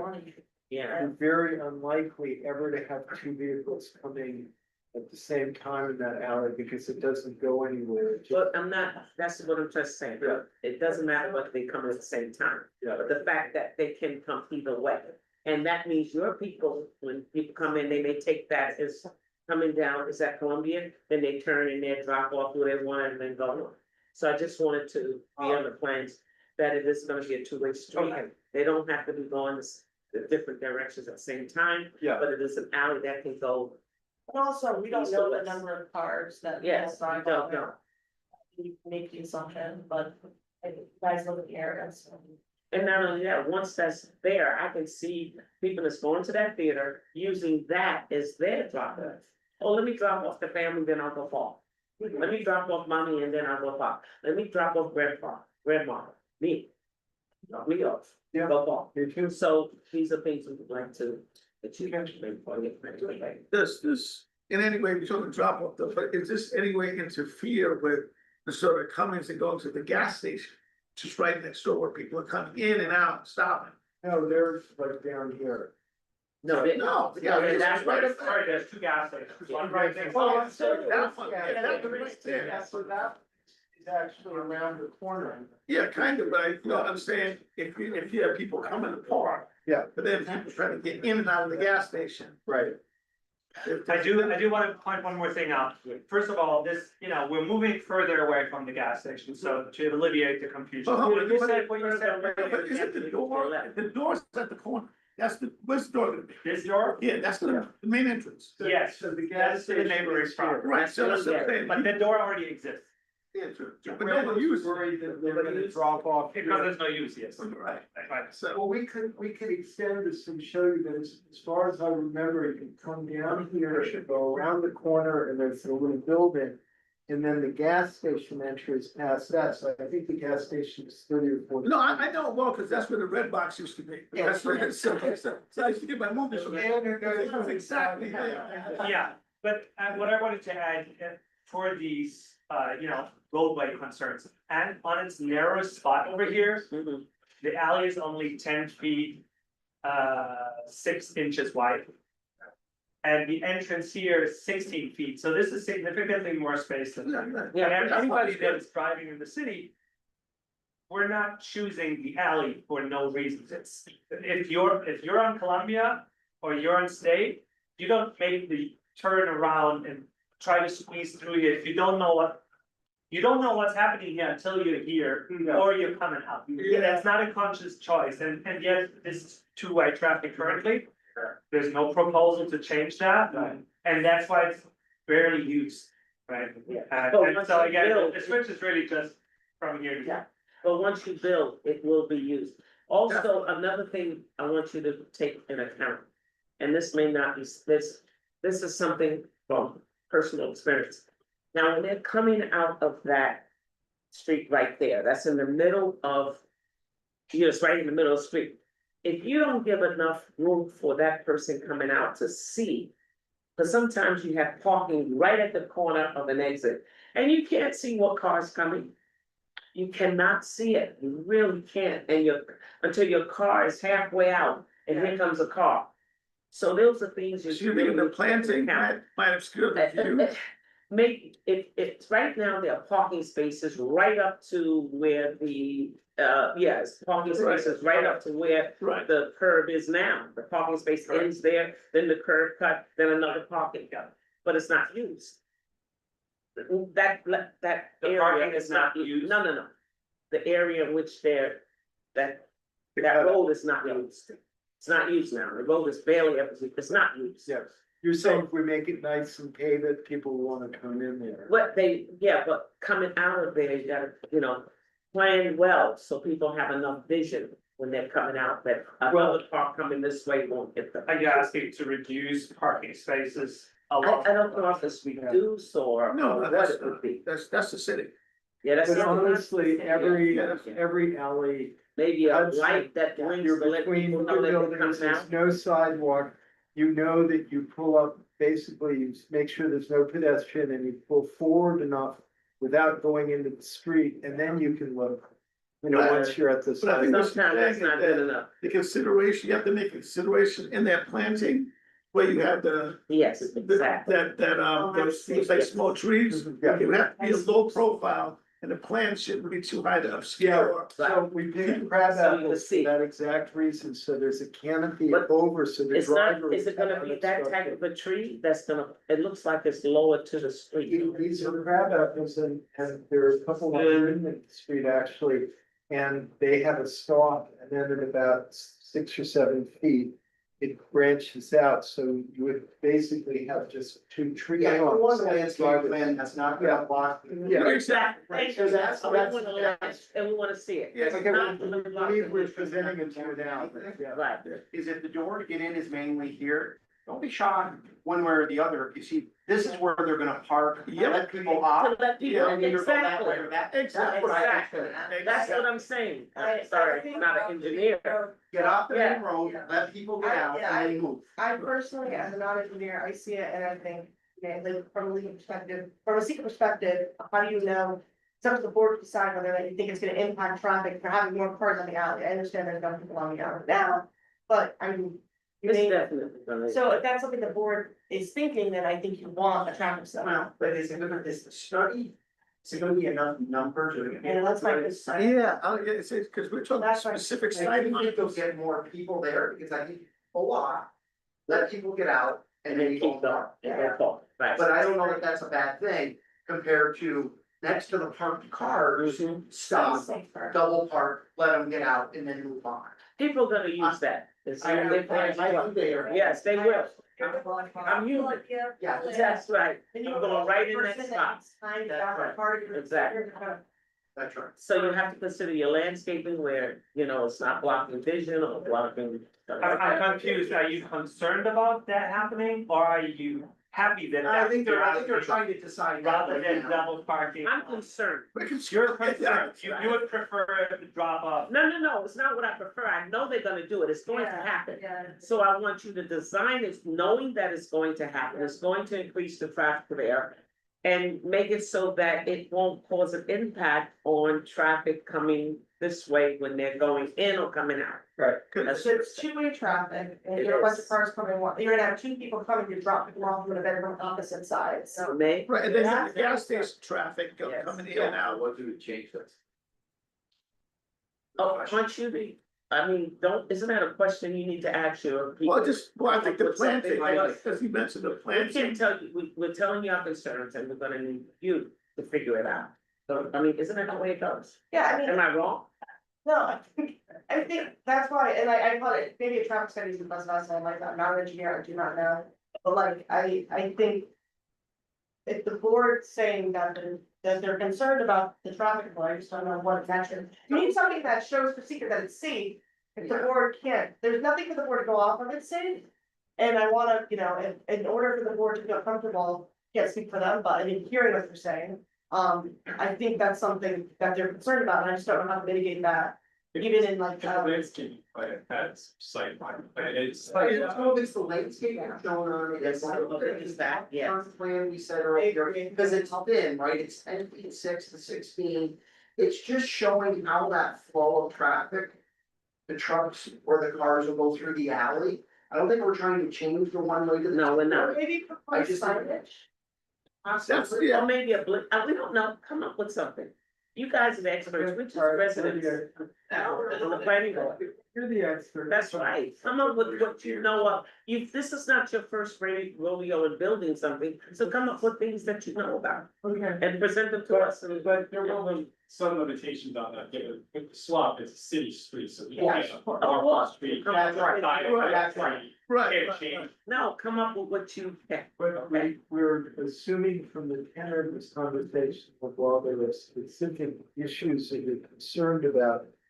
And we say that overall, you don't object to this idea, that overall this is an acceptable idea.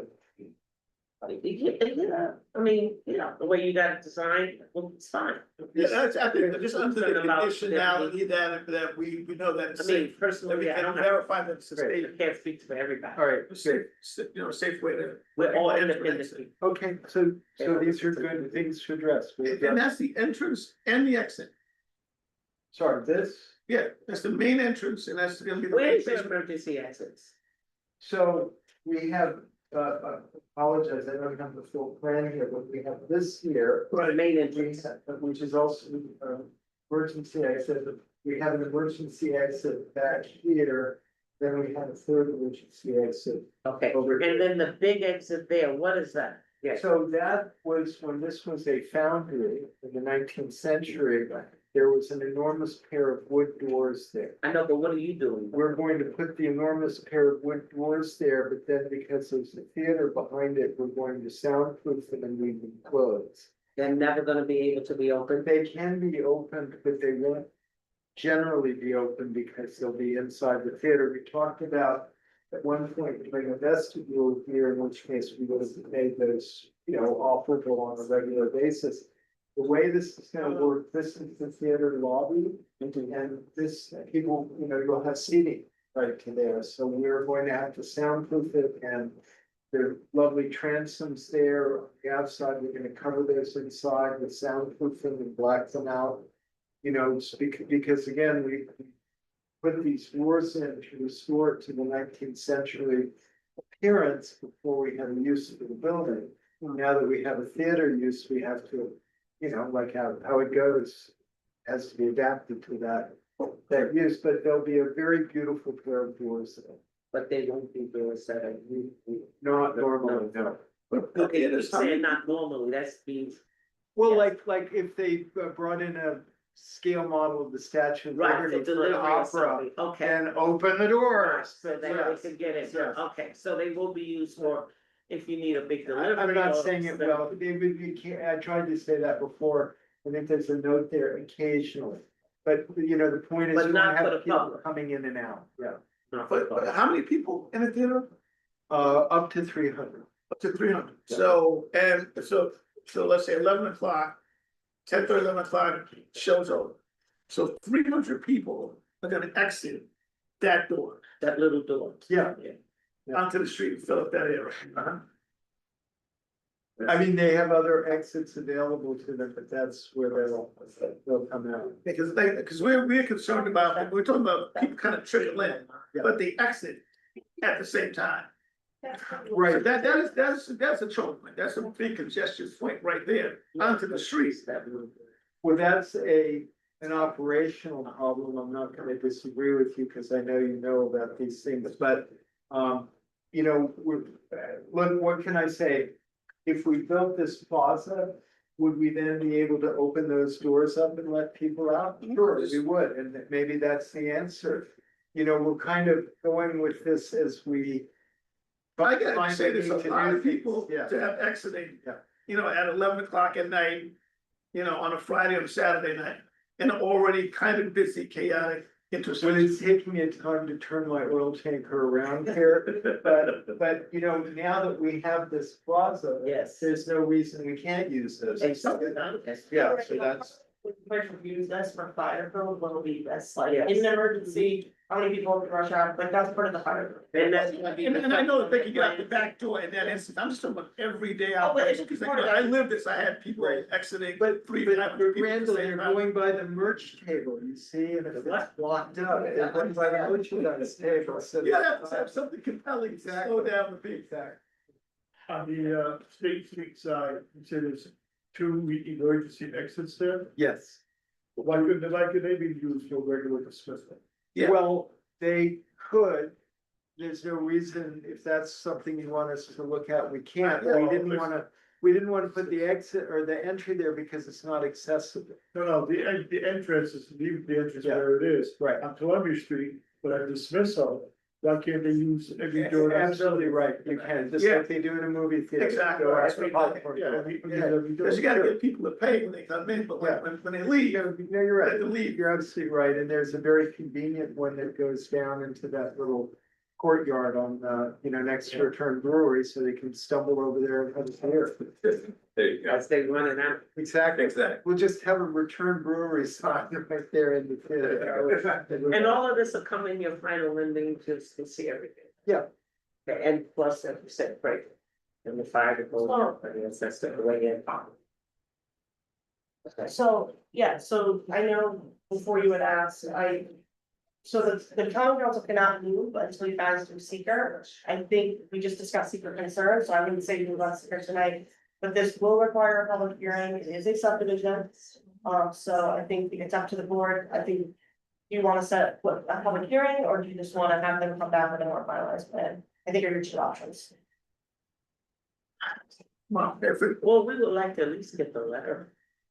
That's, I'm giving you your options. you know, Sorry, which letter? well, whatever, you said it's gonna be in their notes. Where they are going to consent to giving you.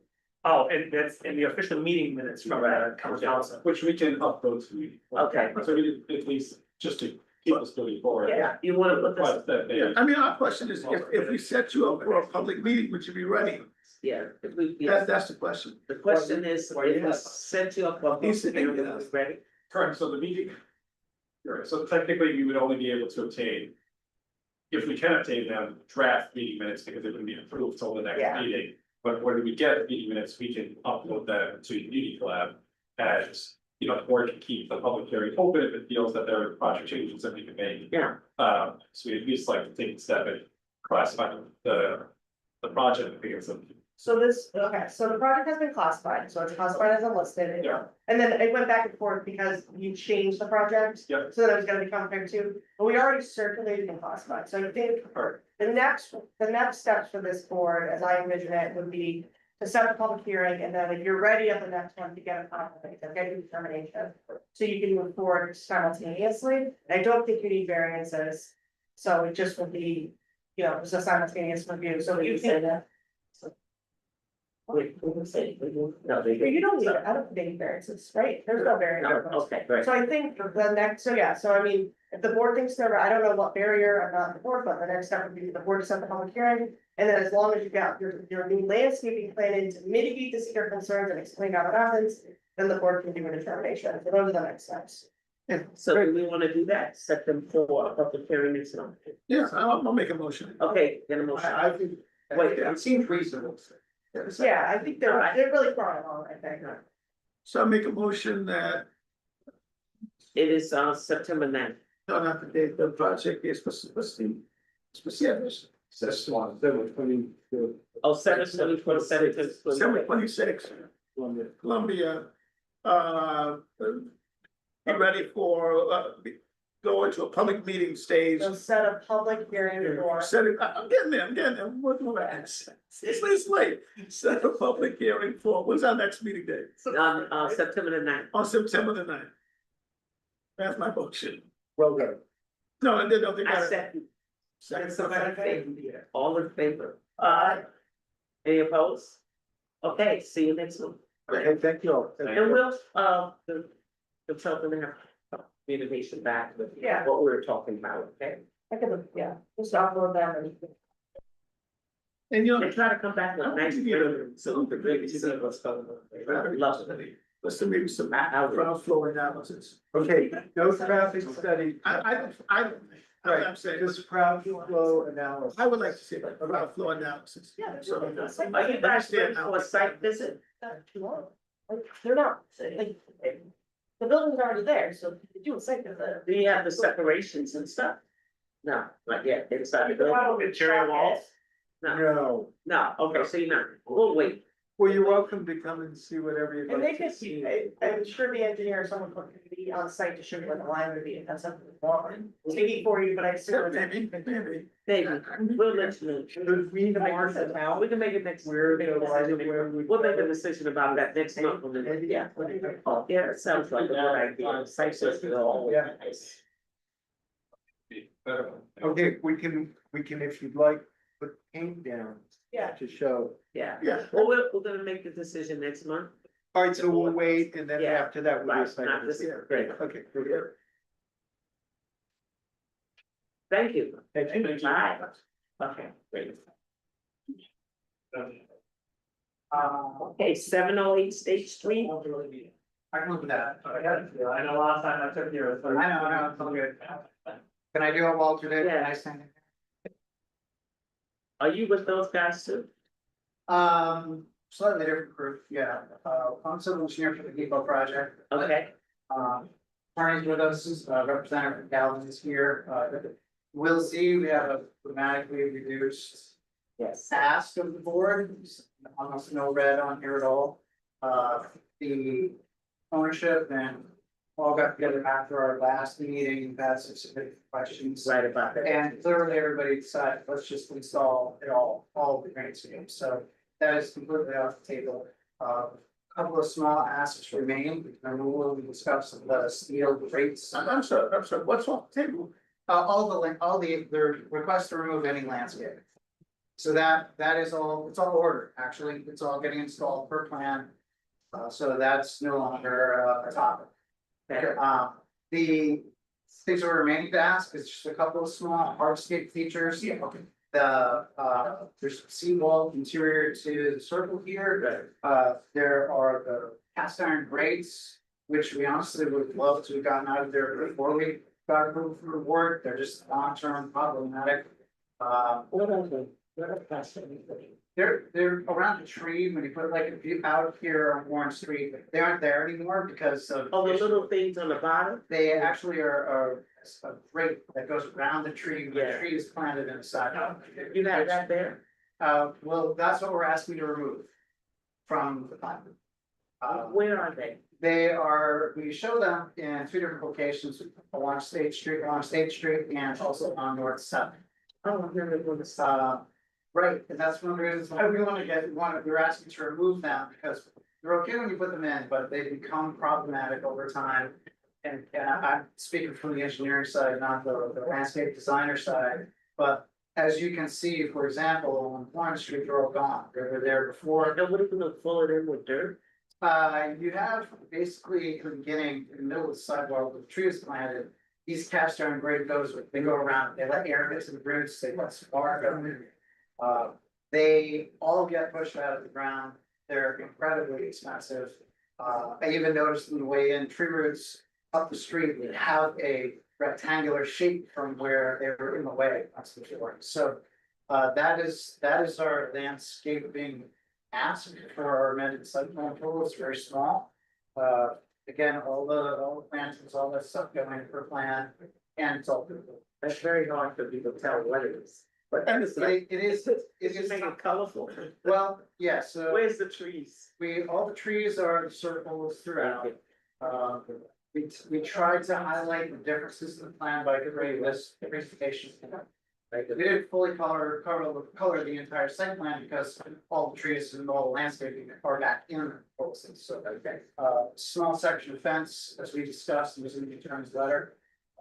Seawall in the center here, and then there's discussion of hopefully deleting large. Then obviously in the application is the add of 1 unit interior to the building, with no change. So that's the whole thing. We're hoping that will work. So, but let me understand, before you were gonna remove a gate, right, or fence Yes, in the back area by the, yes, that is, the fence remains. okay, There's a section that had a gate on it that seems operationally, and maybe whoever Josh went from, Josh from here. Maybe there's a way for them to explain what it was. Just some extra impediment to getting into the rear, and they wanted to remove it for their operational reasons. okay, but the fence is remain. Fence against railroad tracks all remains, all the planting remains.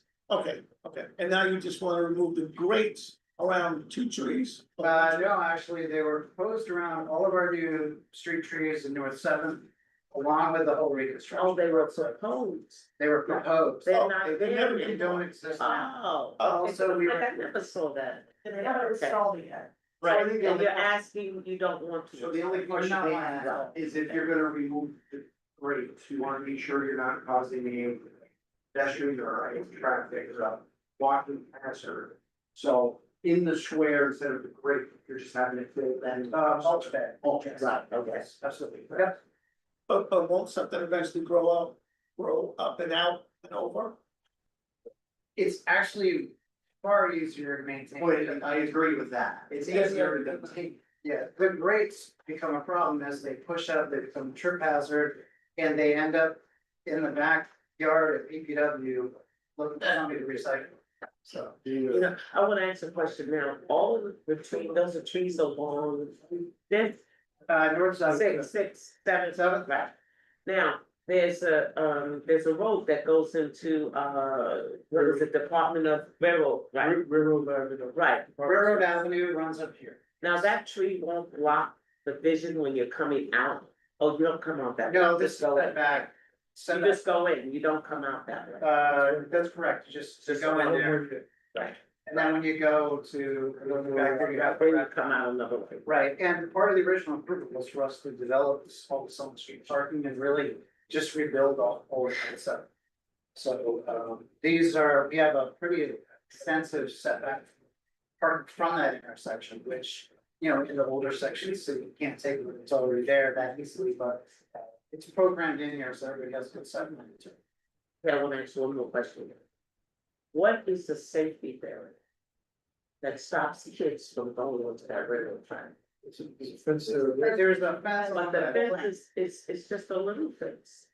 It's the existing fence, and we're adding and we're keeping. But all see, those there was fences. nothing there before. Now we're putting a building of how many apartments? They're 105? 68. 68 apartments. Apartments. Right, and you're gonna have kids now. But they're not proposing to change what is already approved by the previous planning board I for a safer understand. future, so. But now that they're coming back, my question is, cause I went over there to see it, that's why. And I noticed that the fence was very small. Very climbable, jumpable, you got kids that can jump that high. And those tracks are very attractive to children, especially family. So what is the building doing, just putting trees there or? How about trees with foliage or something so that? It's a dense row of trees for sure. You would Yeah, have it is to- very dense, you can see You'd the have to railroad fight your way tracks. through that. No, it's not dense, not now. It will be. It's Okay, proposed to it's be. not now, no, you No, can but see, it is there's a proposed. clear vision to a playground, which is a weird railroad track. Originally, when you approved this, my notes have that remember that was the whole discussion, they were Yeah. originally gonna remove those trees. And there was a back and forth about what was the purpose. I thought the purpose was to prevent children. Yes, Traffic yes. uses and then to prevent noise. And we combination. went back and forth, yes, yes, in combination with the existing fence, so now they put them back, Uh-huh. so I think So that's, that mitigates your concern. okay, what was that, right, And that fence belongs to you, not the railroad? I think it's almost a railroad. It's a bit of both, it's just the way it's built, process property. Back to the trees again. For stronger fence. Is that, are you putting in a new sidewalk on Seventh Street?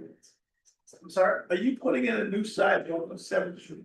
Yes, Okay, yes. and so what keeps those, or any tree, like from buckling up the side of the fence, or is it the type of tree that you're putting in? Yeah, it's it's the type of tree that you put in.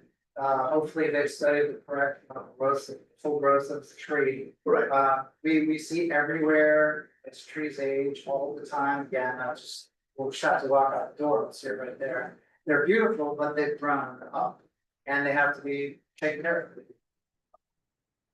And the maintenance of that fence should be up to you guys, just to make sure, you know, when you go out there and you're pulling your trees, you make sure that fence is always there, sturdy. Yes, all of the trees are on our property. Right, there's a fence is some on, some off. Fence comes off the property away, it's not too far, maybe 5-10 feet, if we get down to the road. So at this time, you're just asking us, planning board, to approve removal of the great surrounding trees, around the 5 or 6 trees. Yes, that's one item. Right. Just to cross these without eyes, Yep. or removal of an interior seat wall in here, not change the landscaping. Just because there's a lot going on. That's the, I'm sorry, I know the outside wall is the interior, what wall, seat wall? The word I'm using is seat wall, so it's a low wall that you would build out of block or something and sit on. And when they originally thought about it, it would go around that open area. Seat, you're saying seat? SEAT. Yes, seat wall, We're okay. trying to get to come out. Okay. And you wanna not do that? That's correct. So you don't wanna do the grates, you don't wanna do the seat wall, but you are gonna keep the fencing, that separates your property from the railroad. That's correct, and all the landscaping, And all landscape is still in with place. any requests to move any of the, And what's gonna replace the seat wall? perennial planter bed that surrounds it, will fill in that. Yeah. Okay, so, are we ready to, what do we have to do? So. If the board wants to move forward, I have drafted a resolution, to grant site plan amendment approval and reaffirm the determination of significance of seeker. This was a type 1 action originally. You have not done anything on seeker yet. And then you be opted to not go to county because it's exempted from county review. Because a dwelling unit is smaller than size, allowed by local ordinance, it's exempted from the city of Hudson resolution type 2022, so it's so minor to the county. And we don't need a public hearing required, you're not part of the public hearing, so if you wanna move forward tonight, I have drafted a resolution. So, can I get a motion? I make a motion for that resolution, you wanna read it? I can read it if you. Yeah, please, thank you.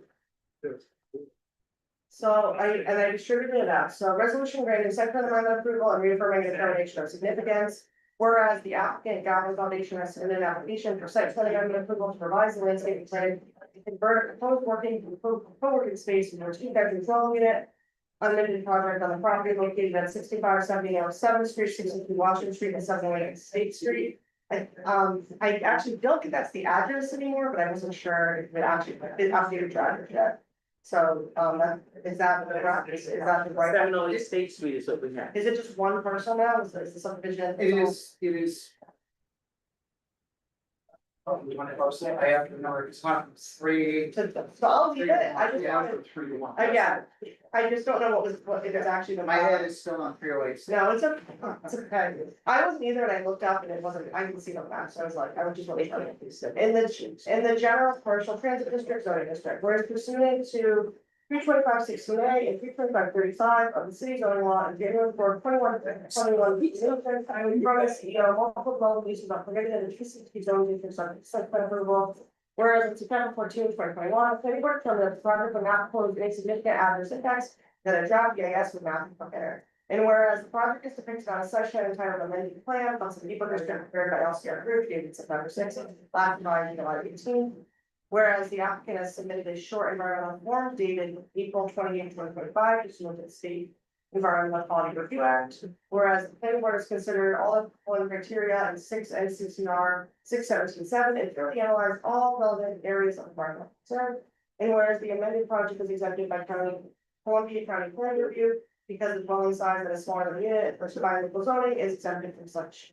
Under the City of Hudson Resolution 10 of 2022. And now therefore be it resolved, the planning board hereby affirms the prior secret determination and negative declaration determining that the amended project will not result in any adverse environmental effects. Be it further resolved, the planning board hereby grants amended site plan approval to the amended project as depicted on the amended site plan and authorizes the chair or designee to sign the amended site plan after compliance with the following conditions: 1, payment of all fees and escrow. Be it further resolved, no building permit will be issued prior to submission of planning board stamp amended site plan, which is contingent on the meeting of all conditions outlined below. And you understand that last? But don't break the habit. I just, if you don't mind, Two things, actually, it's LRC, I got that, I may have to, and I have LRC. I was gonna say, she said it wrong, but it's in the. I read it back, I read it wrong, sorry. What I saw in here, on my way up, actually, was the presentation plan describes this correctly, but the SB1 amended plan had a graphic typo on removal of those tree grades, so I'd like to be able to just give you a new one. If you're corrected. Yes. If you want to see what I wrote on the sheet, I can read it, it's just, these tree grades didn't get colored in the way they should. have What's, on those. what are you gonna update the date of the sheet? Is it gonna be today's date? Do Cause it, I will just say last revised, I'll just change last revised. this said 7/18, I mean, you can make it tomorrow, right? After voting, or if you're voting Why don't we, tonight. so that's gonna be revised August 12th. Yeah, It's gonna be compliance with that. And then just, I actually, you only have SB1 now, right? Actually, there's 3 that were submitted for, For SB1, LO1, LO2, right? in this PR presentation, PR, was submitted along with LL1 and SB. What was the first one you said? This drawing, presentation 1 or yes, 1, PRES1, okay. SB1, which was the next site plan drawing. And then LL1, SB. Perfect. Right, I'll fix those. And when you submit them, submit it, you know, make it small enough to just submit it to more. Do it fast, bring it to me, usually I plug it in, we're gonna. I just have one more note, and it may not apply, but is the parking lot that's down the road from you, Yes. is that on that site plan? Just connect. There are no changes to it, so it's not included in any amended application. Okay, but I do have a question, is that it doesn't have lights, is that correct? Am I It correct? does have lights, It does, yes. okay, When you asked that question last time, we went back and looked, and it does in fact have. good, that was all I have. Yeah, again, all order specified, plan for, on the ground. Okay, So did we get a second? So, please move for the amended resolution, I just made some edits. Okay, so we need another motion. Yes, please. yeah, so I make a motion as read by, because I'm sure. That's Randall, who's second? Second. All in favor? Okay, thank you all.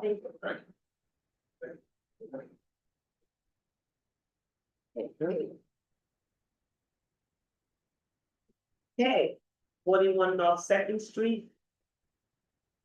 Hudson Housing Authority. Good evening. Thank you guys for waiting. Thank you guys for taking us. I know it's a long night. We'll try to be brief. I'm just We're used to it. Go right ahead. Yeah. Comes with the territory, right? I've had 4 meetings this week, so. I know how you feel. Just a brief introduction. My name is John First. I'm the attorney at San Diego Ryder at New York, land use attorney of the Hudson Housing Authority. We have Jeffrey here, who's the executive director. I'm sure you guys, most of you guys know him. We also have John Matteo of Mounco Construction Corporation. They're the partners with the Housing Authority in redeveloping this project. We also have Alex, the architect on the project. And finally, last but not least, and probably most important, tonight's purpose is John Cannon. He's our traffic engineer. He prepared a detailed parking memo. Good. And so kind of want to go through that. He's going to go through everything real quick, but first I just want to give everyone kind of a brief update. I know we've been before the board a couple of times in 2025. Yes. They've been uploaded. Yes, they were uploaded. The revised plans were uploaded July 29th. In addition, we included a revised narrative. We included John's parking analysis as well as the traffic impact study. We've been working with the state over the last few months, and we've been working with you guys, getting feedback from the planning board as well.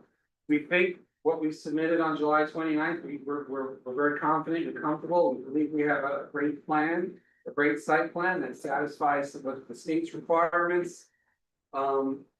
We just wanted to kind of discuss the parking with you guys before we move forward, because we want to move forward, get the site engineering, get all the details down, get the public hearing scheduled and do all that stuff.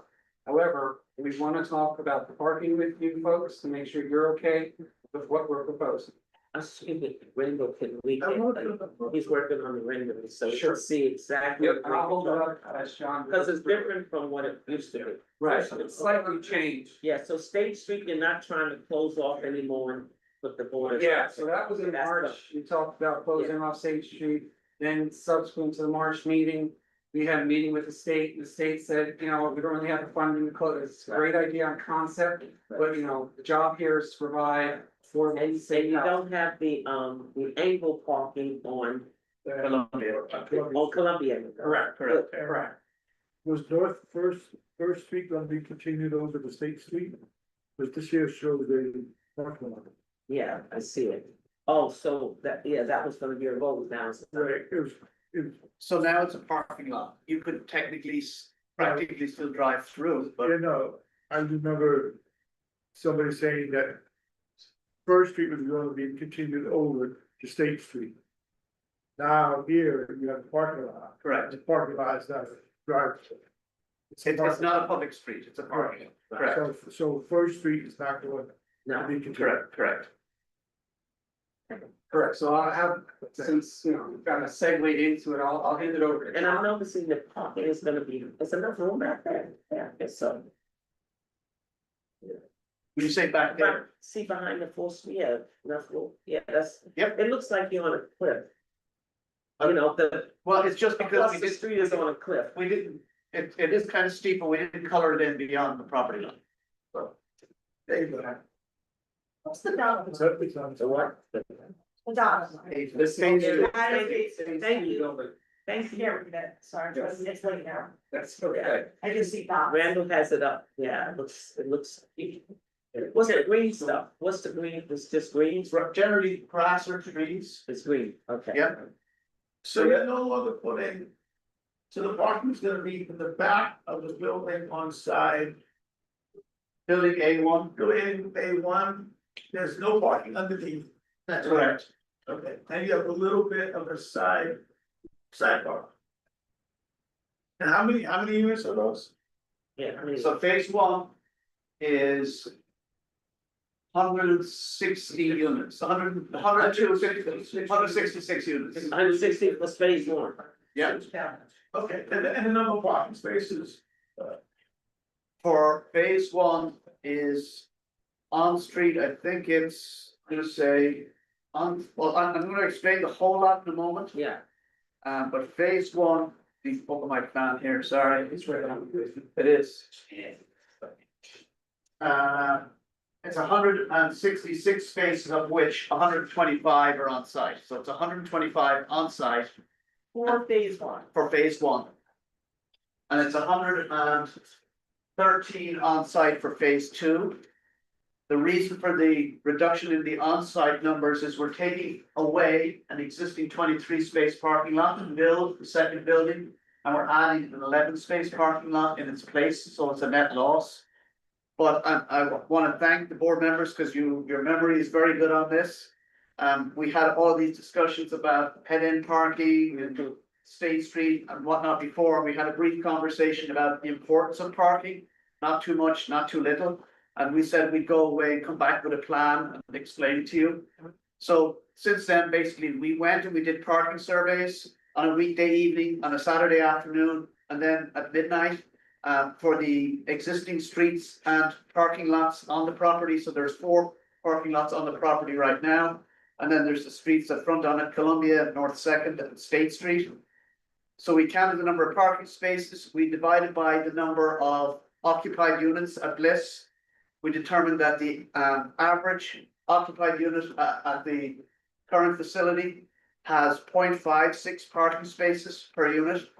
So we multiplied that by the total number of units, and I'm gonna kind of work backwards for phase two where they're all there, so it's 275. So 275 times 0.56 is 155 parked vehicles. So that's our projected maximum parking demands. We want to be able to accommodate 155 vehicles.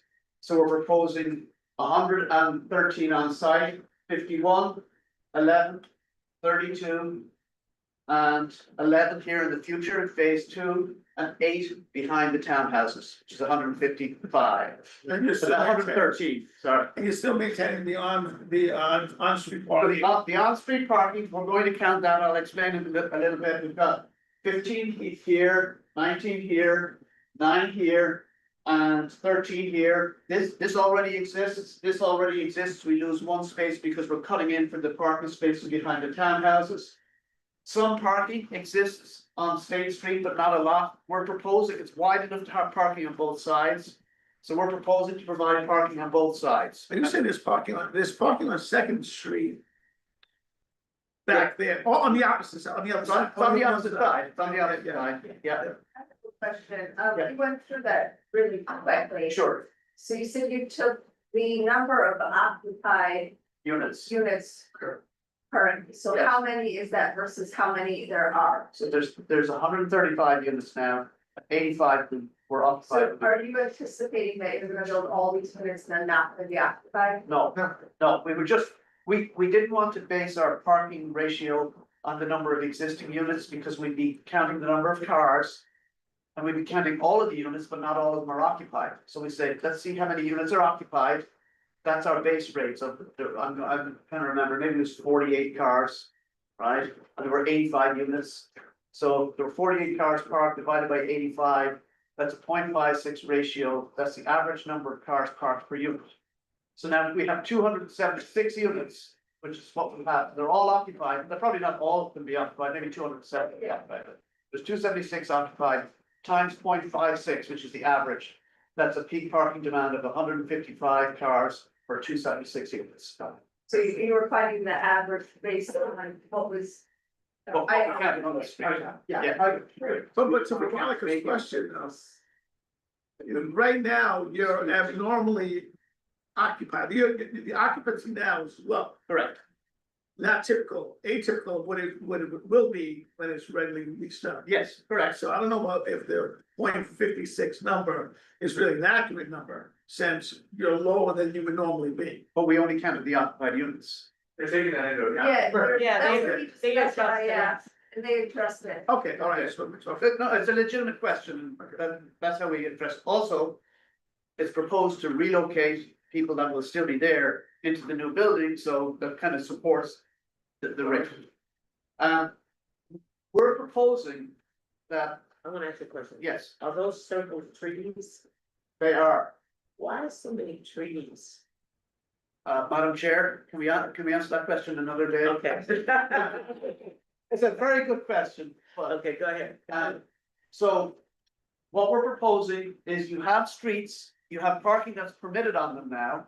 The parking is really only for residents in the area because there's nothing else, and most of the residents in the area are from this apartment. There's also some residents over here also. When are you gonna have neighbors, Kite's Nest?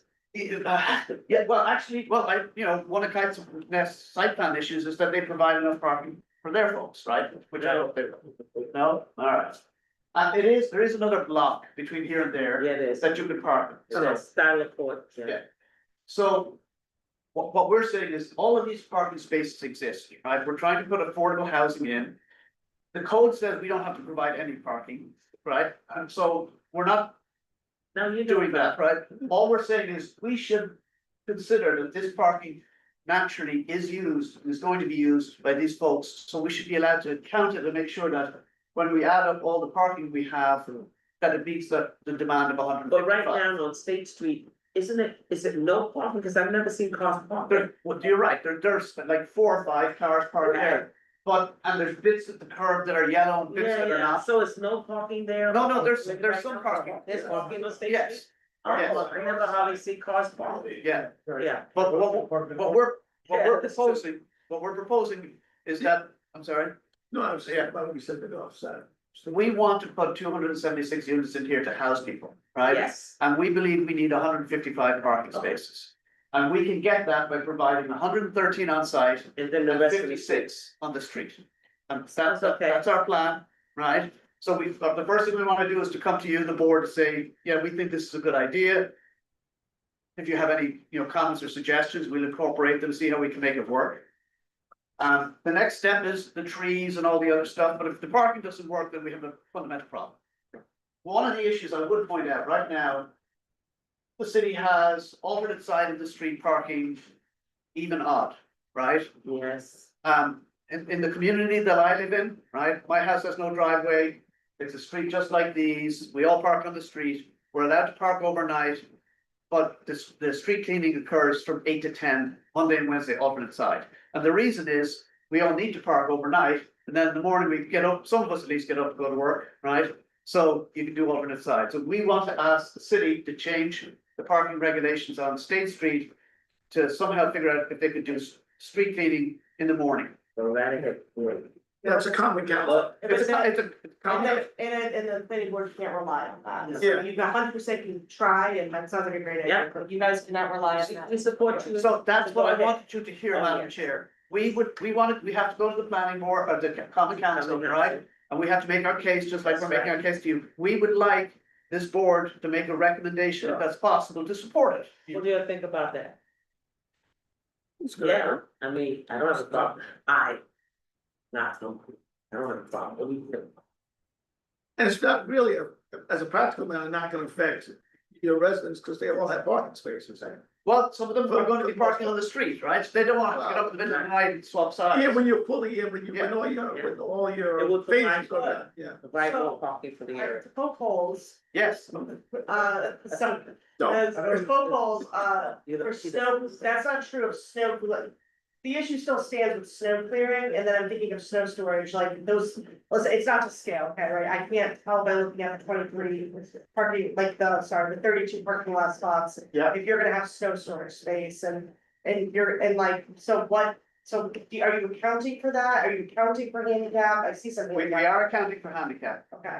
I believe we're gonna have to look into the snow storage, I right? So, think, I think somebody comes and get it and take it someplace else. And I don't know the city. anyway. Yeah, the city, you actually. but we have pick it up. a fundamental question over here with. Yeah, go ahead. Yeah, no, I was. Going to the common council to change the parking regulations, what's the purpose of that? If there's already parking allowed and you have alternate side parking, and it's working fine on both Columbus Street, State Street. Second Street, there's only one side. So, parking. so we're fine with the alternate side here, because, in fact, I don't believe it's alternate side. That's second Street, one side parking.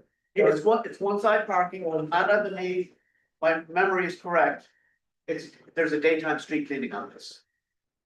Daytime. So is any of this is snow, I guess my question about snow evacuation, so it's street cleaning and then Yeah. there's snow in the winter. So, yeah, so I'll speak to two parts. First, I want to get the fundamental issue, which is the alternate side. We want to be able to park on both sides of State Street. So we need At the all overnight, at all the- times except, let's say, Mondays on this side from 8 to 11, and Tuesdays on this side from 8 to 11, Daytime, so. daytime. Because when is residential parking at its maximum? When you take that for that street. Well, evening take it and for the rest overnight, of when the everybody's streets. home, right? Yeah. Take it for the rest of the streets and that's it. Same thing on- same thing on Columbus. With snow removal. So let me get snow removal as another issue, and I'll explain how that typically is handled. First of all, we have enough width here, we've got probably 28 feet, so you'll be able to plow the street, right? But when it snows, the car's gonna be plowed in. That's just what happens, right? It's what happens on my street. Well, I guess my question is, not knowing the street is, are there signs preventing people, and I apologize, I don't know Yeah. the street. Are there signs on any of the streets that you have proposed, especially on State Street? That say snow emergency, That no say parking. snow emergency, no parking. I'm gonna say no, right? I'm gonna check it, I've been out there, There is none. right? Okay. When there's a snow emergency, the mayor declares it, DPW goes out, puts the signs, portable signs out. Yeah. Then 2 days, 3 days, it's over. So that's what happens on my street, right? It's even narrower than this, actually. It's only wide enough for one lane of traffic, parking on both sides. It's not that busy. And so when I'm coming down the street and somebody's coming the other way, there's always a space, I'll pull it up, they go by. When it snows, the plow comes by, it's wide enough, everybody gets plowed in, right? The snow stops, then the next day, basically, we all get up and we dig each other out. And that's how it works. And we're lucky, one of our neighbors is a DPW, and he managed to get a small plow in and makes it all that much easier. But that's what's gonna happen. DPW is gonna post a sign, no parking today, snow emergency. So you've got to dig your car out and then they're gonna come and plow down the street. Oh, goodness, thank you. I'm about to freeze, I'm sorry. So, question unrelated to parking though. In the footprint of the original building that exists now, Yes, what happens? What goes there? so this is the original building here. Yeah. Actually, there's also, Right, buildings. the townhouses here and the townhouses here and here. So in the existing building now, it's proposed to have I'm gonna call it a park. Is that the right word, John? So it will be a park. I presume it's gonna be a public park for the residents. The details have to be worked out. I mean, I can't see turning children away if they're coming from across the street, because you're not gonna make a lot of friends that way. In the other two buildings, I guess this is gonna be parked as well, and there'll be a parking lot for this one, and the new building will be down here. And I should apologize. This portion of this building will be the new building, so this portion here will be the park.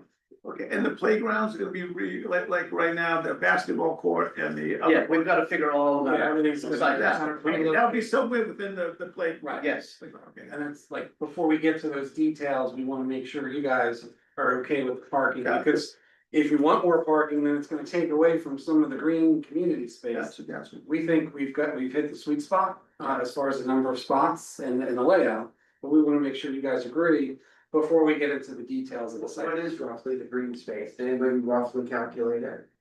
It's 2 acres. There we go. 2 acres. Nothing wrong about that. How big is that? How big is the overall site? Four and change. So 4 and change, so call it 45% green space. Sure. Plus or minus, yeah. Okay, I was just trying to get a Roughly. Yeah, I was trying to get a scale. That's not bad. Number. So that's the parking plan. 113 on-street spaces, and I'm gonna jump to phase one in a moment. 113 on-street spaces, 56 on, 113 on-site, thank you. It's later for me than for you. I got up at 2 o'clock this morning to be here, so. 56 on-street. And we wanna go to the common council to get permission to park on both sides of the street at night, because that's when the residents are gonna need them. And we would appreciate it if your board was able to pass a recommendation, say that you've looked at the plan and you agree with the concept, not the plan, but the concept of having parking on both sides of the street and daytime street cleaning to provide affordable housing.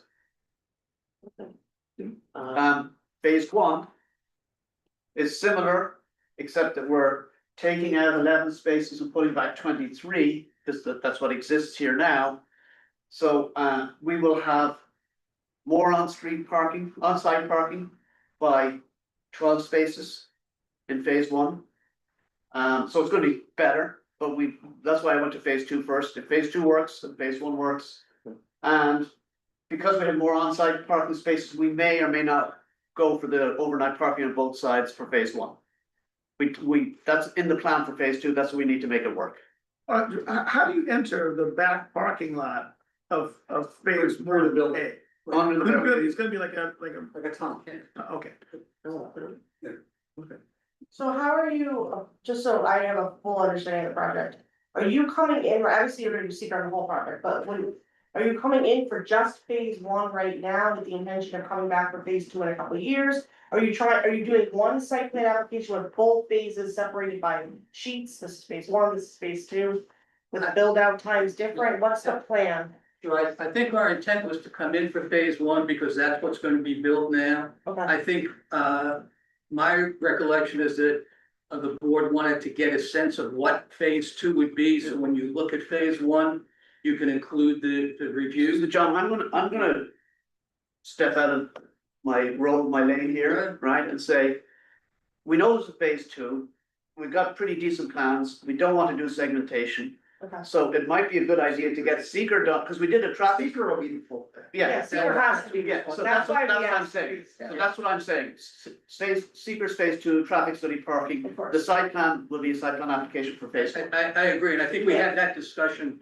And I think, I mean, I know for at least, like, the planning board should require, a concept parking plan. So even though you might be not doing phase two, if seeker numbers are based on this concept plan must be part of the phase one site plan. And just keep that in mind about anything. If they say they're gonna build something, it has to be shown on a concept plan. So even if you're gonna build phase two later on, and you make changes, you're still gonna have to submit a concept plan. And it's actually all here. And that's fine, and that's a fine, and you don't need to go right Summarize here than some of the that for parking, that's Proceed. fine from my point of view Yeah. for a seeker, but. In general, anything, if you're doing green space calculations on the whole project. Yeah. You're gonna need a concept plan with those calculations. Okay, Things like that, I think it's And that's- just and that's things for what- down the road that you need to keep in mind. I'm sorry, that's exactly what our plan is to come in, show Okay. you the whole thing. And get it reviewed as a total project, but you know, we're only building phase one, until we get funding for the second phase. Okay. And just getting down to the nitty gritty of how to, what to approve. that's great. At what point does the existing building get demo, like, when you do phase one, you'll have, how many apartments there? There's 102 and 58. And So 102, so right now, you'd be able to, if you finish phase one, you'd be able to move everyone out of the building into the first. Yes, Yeah. that's correct. yes. To the first two buildings and the townhouse fund. Right, So it's three buildings.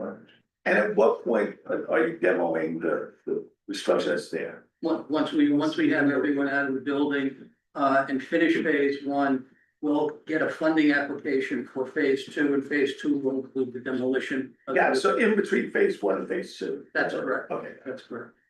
What phase is townhouse in? These Phase are one. phase one. Oh, that's, okay, it's phase one. How many?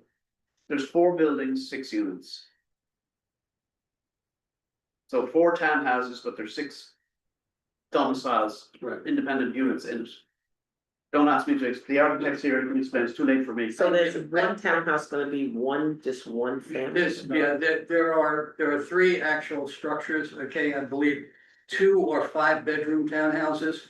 So you've got a townhouse that has 5 bedrooms, a townhouse that has 5 bedrooms, and then you've got a townhouse that. Then you've got 2 more townhouses, each Yeah, with 2. 2 more townhouses, and in each of those townhouses, there's 2 units, there's a 2-bedroom and a 1-bedroom, and then a 2-bedroom and a 1-bedroom. Oh, I see.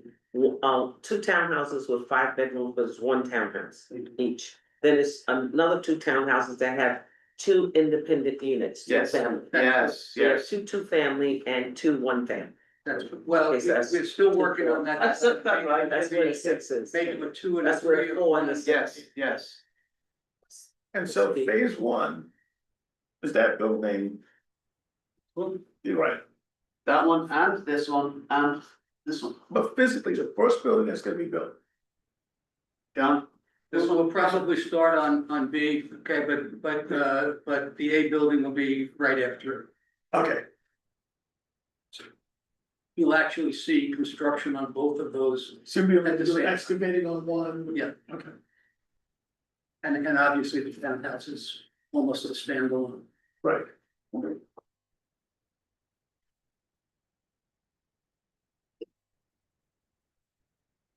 Any more questions? So I think our plan is to come back with a full site plan application, okay, that will have all the elements of the site plan application, will include the single plan with phase 1 and 2, so you have that.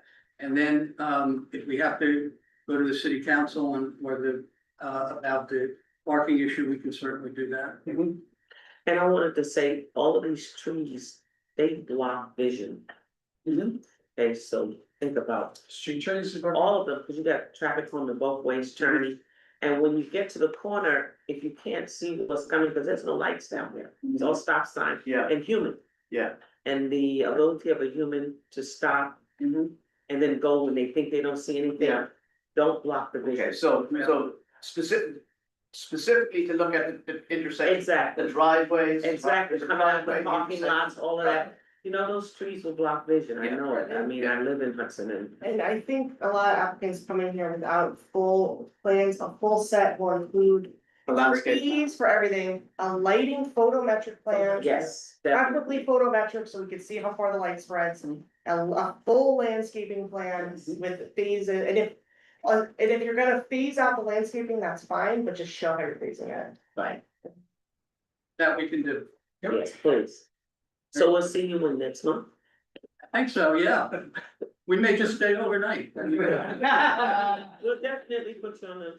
Thank you so much, we appreciate it, we know how hard you guys are working, you have day jobs too, so thank you very much. Very good. You're welcome. All right, good night. Have a good one. Thank you. Take care.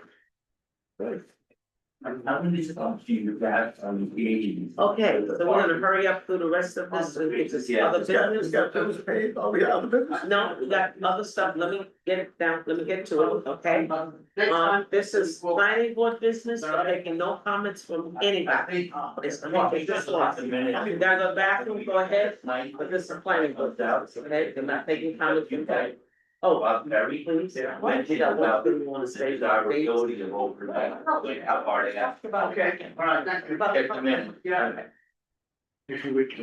All right, we're waiting for Randy, did he go that way? Because I gotta go through, I mean, I ate a whole watermelon today. I did.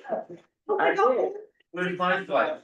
I mean, it was little and it was sweet, huh? If you eat that much watermelon, you don't realize. Oh, no, you don't. Watermelon, that's a diuretic. It is. I'm just seeing that now. Last week or two, I got a couple of watermelons, and I was like, oh, and I ate it like a snack for breakfast. It's delicious, so I love watermelon. It's so you'll freeze those, and they're kind of Waiting for something? calories, man. Are you waiting for something? We're waiting for No. Randall. In the back. No, any other discussions about any other? Yeah, we have more discussion, but it has nothing to do with the public. This is a discussion. Okay, it's a public meeting, you are welcome to stay. You're welcome to stay Public for meeting. the entirety, but right now we're out of the public hearings and the public Yes. meeting. And this will be a discussion among planning board members and we're not taking comments from, I just think the show. what do we call it, public. We have to discuss a couple of things that have been, Watermelon, that's all. Yeah. okay, I can hold on. Okay. Okay, all right, the next thing on our agenda on the other business is committee reports and public planning board discussion. Do you have a report for us from the AD? I'm just trying to think of what we. Skylar Court is done, finished, and they are now proceeding with their, with renovations. I'm trying to think of what, but. I'm trying to think of what was the last project that we approved, we're working on,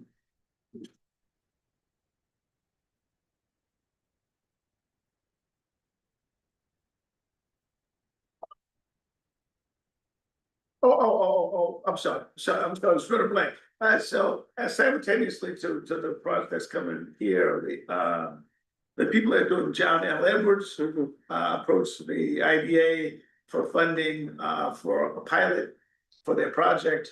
They're gonna do 60 or 70 senior housing up in the John L. Edwards old building. They're gonna do a complete rehabilitation, design of the building. The company that did it or that's doing it really specializes in rehabbing old schools. And so it looks like they're gonna do a pretty good job. So they're gonna come back. They gave us a presentation last time. They're gonna come back and let us know with the exact figures. But they gave us the scope of the project. I'm trying to think of the last, and that was the last. I'm trying. That's all I have for now. Okay, and I just want to make a report for the Hudson Community Development Planning Agency. We're having a meeting on Thursday about the proposition, the properties that we own. Making a decision whether we're gonna sell it, auction, how we're gonna handle that.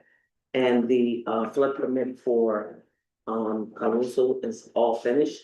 Okay. And out of that board, and that's it, that's the report from the Hudson Community Development. So now they'll be able to go, now it's officially done, so the Yeah. trucks will be officially off the streets. We just, well, I don't know how long the transition is. Cause that was the stormwater That was the floodplain permit, yes. Right. That's all. And they had that, so. Right, your firm did it, and it's done, it's issued, so now I guess, they're inward, but now, we definitely, right? Yeah, so I'm assuming that they shouldn't be on city streets. Not yet, soon. Okay? So now, another thing's come up is that it's time for us to move ahead with Calaruso. And instead of putting it on a regular day, Right. because of the interests involved, I would like to propose another date for Calaruso's, is it a public hearing? No, so, It's just no, a- it's just you want to schedule another public meeting to discuss Yes, the Colorado right. application. It's done in the public, but public, they will not be taken. Okay, so it's one thing that we have not done, we have never spoken to Calaruso, we haven't done anything, we have not looked at the, when we did have a public hearing. The In first one- respect to the document. The first one was closed, then it was reopened, so we really never got a chance to get everything together and then come up with our own comments as a planning board. Like you said at the meeting that I wasn't at, but I saw the video, you know, these are things that we have to consider and look at the public comments and the notes from our consultant and attorneys. We're lucky to have these people, okay? We are not experts. So we have to depend on the experts. And don't think you have to know, you don't have to know. You know, but you do have to put in the time to get to know. And Christian writes beautiful notes. And I would like it if each and every one of you read that. And if you have a question, I gave you the email address to Christian, telephone numbers, call, email, look, I don't understand this. And when you email them, CC me, because it might be something that maybe the whole board needs to discuss, okay? And I did write a letter to each one of you this day, and I want to just read it again, along with the agenda. I said, allow me to emphasize the importance of fulfilling our responsibilities as member of the planning board. Now, I know the whole planning board is not here, so please, I apologize now if this is repeated at the next meeting or even at the one after this, okay? Our responsibilities as members of the planning board. Every application that comes to this board deserves our full attention, independent judgment, and a thorough review. Okay? Each planning board member should independently evaluate all of the materials and documents related to each application available on the planning board portal. Now, since we have the portal, you have to go in. Now, I did ask Christian that when he sends something, to send one to me, and then I'll send it to everybody else. That just gives you one step. You don't have to go into the portal, but you can. And sometimes it's a little confusing because I went in the other day and something is wrong with my computer and the city's website. I hope you fix that for me, Randall. So I had to call Uniclad to find out how do I go into Uniclad without going to the, city's website. So they showed me. All my remotes, I will also send to them. Right, just send me one and I'll send it to us. No, the attorney memos, they always send to every board member, okay? Okay, we are fortunate to have professional consultants and legal counsel to guide us in interpreting the laws, the codes, and procedures, okay? If you have questions or need clarifications on anything you've heard, read, or just don't understand, please reach out to our consultants or attorneys before seeking answers elsewhere. That confuses the issue. I can't tell you that you can't, I'm just saying it is better. Because you can ask somebody that has nothing to do with this planning board question, they don't know the context, they give you an answer that has nothing to do with what we're doing, okay? And I also sent you the telephone numbers to everybody, the email address and telephone numbers, all right? Okay, they are here to help ensure that we are well informed, that our decisions are within the legal boundaries of the code, the laws, that they are fair and legally sound. Very important, legally, meaning that if we are sued, we hope that and usually we're sued on procedures, right? Yeah. Mostly procedures. Seeker, yeah. Yes, okay.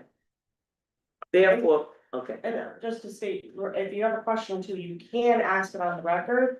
And it's better to ask it on the record if you think other people have a question as well. It's better to ask the question and get it into the record if you think it's gonna make a difference. Calls with me or Christian are not getting into the record. Right. So while I 100% agree with Chuck, feel free to call me, that's not. But I do wanna encourage you to get as much as possible on the record. So Yeah. feel free to call. You do have a really specific question, but please. or email. But please just discuss it, ask Christian, ask me here on the record, so we can answer. And then it's in the record if it comes up, especially if it's something regarding seeker or something that, you, like, if you don't wanna come with a preconceived notion and then like not have it. To get the answer, then no one else hears it and they don't understand why you're thinking the way you think, so it's better honestly to just wait. For the meeting in some ways and also just ask on the record if it's something that's specific to a specific application. But it's, Just to, cause you don't wanna be having a bunch of conversations off the record. no, if they're just happening with the consultant or the attorney, you can have, You can, I'm just saying, if it's a question you think everyone will benefit from, but you Don't can't laugh. CC me, cause sometimes I'll have the answer before them. but you can't CC everyone on the No, platform, because that'd be a can't. violation of the open meeting law. No, but you can CC the team. Yeah. Okay, so I just want everybody to understand that, anything that's confusing, no questions is a dumb question, no question is a wrong question. The wrongness is when you don't ask the question, okay? So therefore, please review consultant notes, and you can bring them, even if you don't get a chance, because I know we're all busy. This is not our life, this is just a volunteer thing. Bring it to you, read it as, sometimes I have a whole lot of papers here, and I'm reading as I go, so, oh, wait a minute. I wanna ask that question at the time, I wanna ask Christian, I wanna ask Cassandra. Therefore, please review the consultant notes, attorney memos, application material, and public comments. Most importantly, please base your decision on facts rather than personal opinion or outside influence. We do consider public, but sometimes we have to know who our public is. And just because the loudest is always not the majority or not the interest of just the plan. You got people that have financial interest in something, and then you have people that really, have a concern. Okay? Okay, so as chair, you're welcome to contact me. I give you all permission. Contact me by phone, text, email. Knocking on my door is a little difficult, but think about that before you come knocking on my door. Okay? Put that thought to your head first. And if you can't, you can avoid it, do it. But still, no. People in my house don't like to be disturbed. Okay, so one quote I had written because I like it, I said, we are 7 individuals united as one board, dedicated to fairness, integrity, transparency, guided solely by facts, and sharing a collective responsibility to our city. Okay, any questions? No. Okay, thank you. So now, we need a date for Caluso, and I looked at the calendar.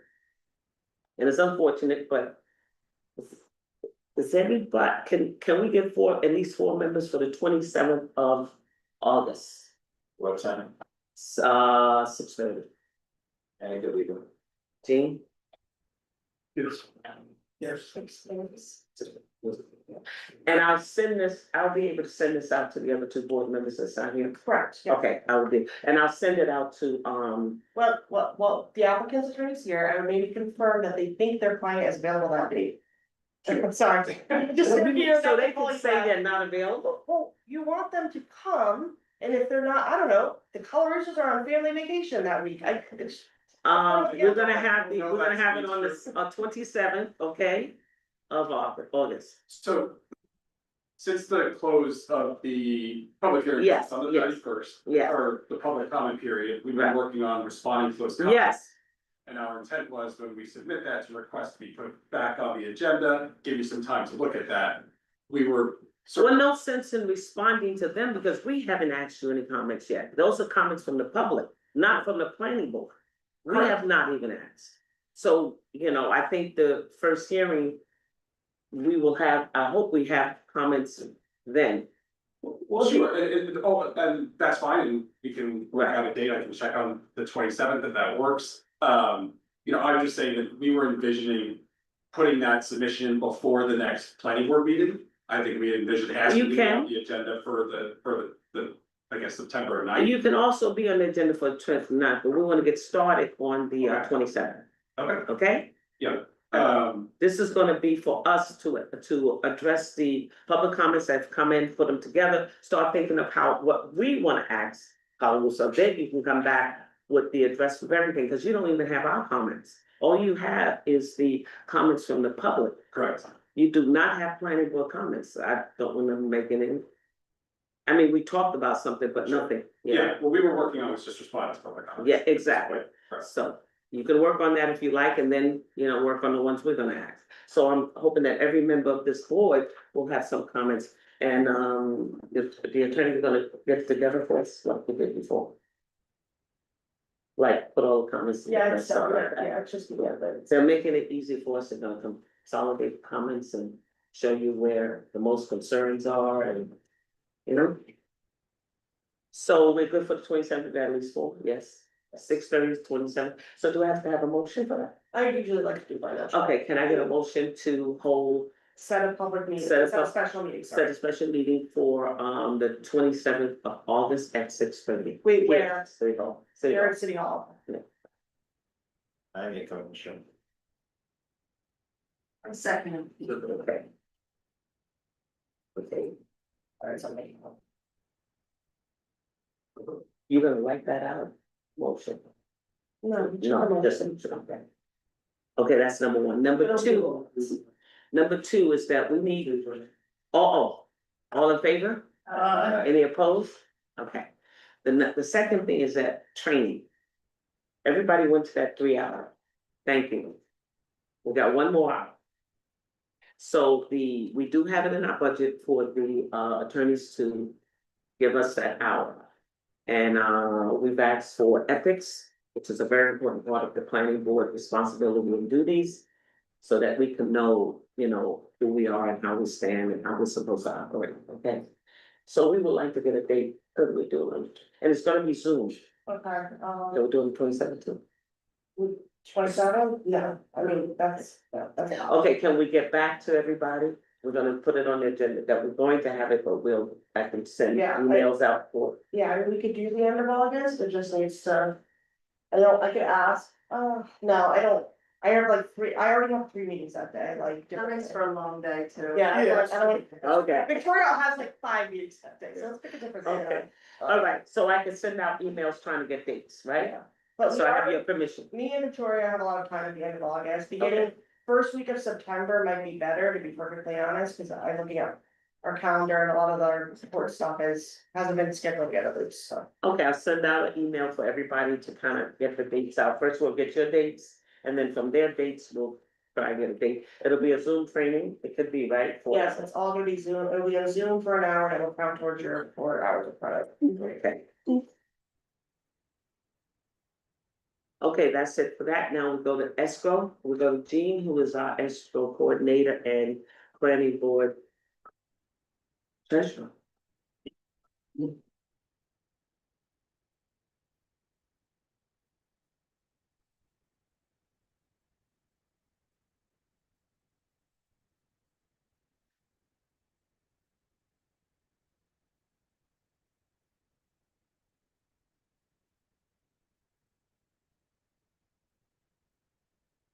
Have a bill from Rodenhausen Group dated August 2025 for $4,198.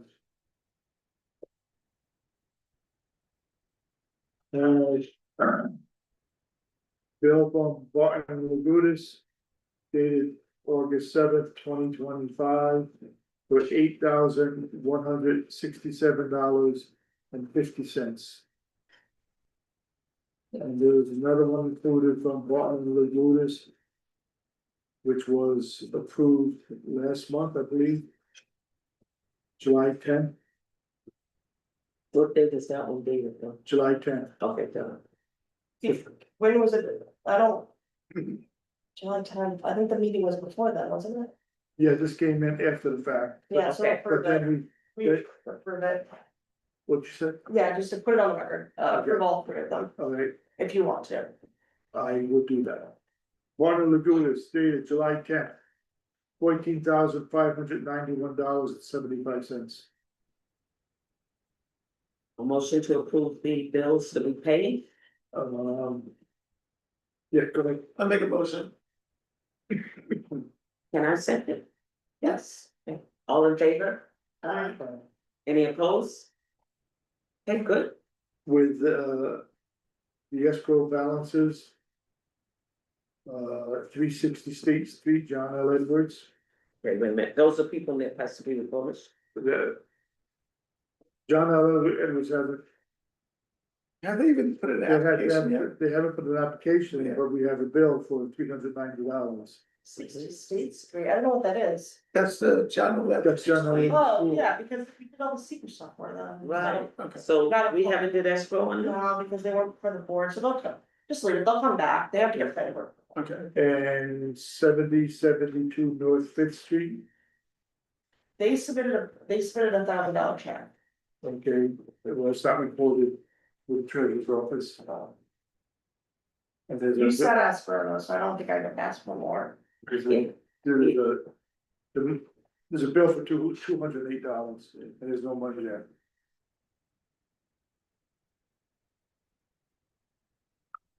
Anybody else? We're too short. How are you just doing a carryover for the The John boulevard Edwards? seem to be, What's that? You're just gonna do a carryover Carryover. for John L. Edwards, you can't submit it now, cause. No, you can't carry over because, well, I mean.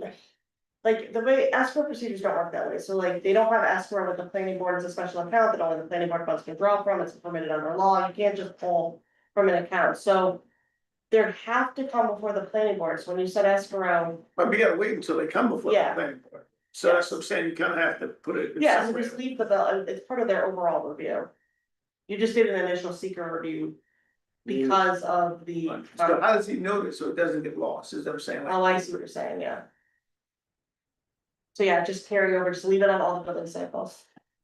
Yeah, and then eventually they'll. Yeah, eventually, they have to come back, so. Right. we have a few outstanding ones still that have not complied. One of them is on 601 Union Street, what is happening with that? They haven't submitted their easement. Yeah, so but I they're haven't owe seen money, it. they're not complying with us, with our resolutions to replenish at all. They don't have stamp plans? No, No. they haven't submitted their easement from the city. Okay. No, they don't, they just have an approved resolution, and I was wondering, should we hold off on those things? What do you mean? Like, approve a resolution, but don't sign it. For what, for punishment? Yeah, I would just leave it, let them, like, when they come back with their easement, I'll be like, you have a major escrow. They can't get their plan signed without your easement. And if they haven't made their, I think there's engineering concerns too, I don't. yeah, there is, they're not complying with any of them, So, I think it's fine, just wait for them to come back. and right now they don't. Crystal, I talked to her like 2 weeks ago, she told me that she was on it, but she hasn't sent it today. Okay, and the boulevards owe us money. They've been signing them. No, they haven't been, their plans have not been stamped. So, we just got the, it's just that it's record keeping is hard, and, we have the treasurers asking us and, Right. who else? 601 Indian, they owe us the most, and what we're gonna do about 6 Lucille Drive? Just look at that. I told you multiple times what to do. I wanna, can I do I have to get a permission to write it off? From the board? I have to, They're already approved, I think the guy sold the building or something.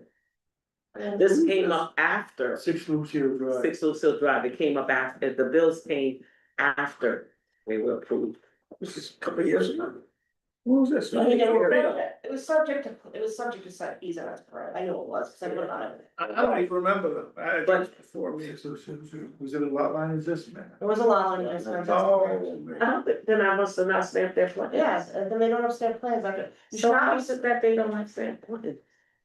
See, that's, okay, so we're gonna have to look into that one. I don't know, and you can see things about it, I mean. But it's the guy that was gonna sell his property and needed the lot line adjustment. Right, yeah. Yeah, and guess what? I think he sold the property. They expire after 180 days, 6 months or 90 days. Okay, so I'm gonna look into that one to find out if they, what did you say, to see if they, filed? Well, you don't have signs, so the approval, I guess the signs, it's not the sign, that doesn't even matter. If they haven't been signed, then they can't get signed until they pay, so. It's if they haven't, if they don't pay, they don't get signed. Okay, Did you sign? no, Yeah, the 180 days, I said that, I'm tired, because it hasn't even happened yet here, and then you guys don't have a. You have an unlimited timeline in this, What's the 180 days I'm talking about? What's it? after Oh, you. after you sign it, so. After but you haven't the signed it yet, approval so of it the doesn't resolution. matter. No, it's after you sign a subdivision plan, you don't have an approval, you don't have a timeline of approval of Hudson.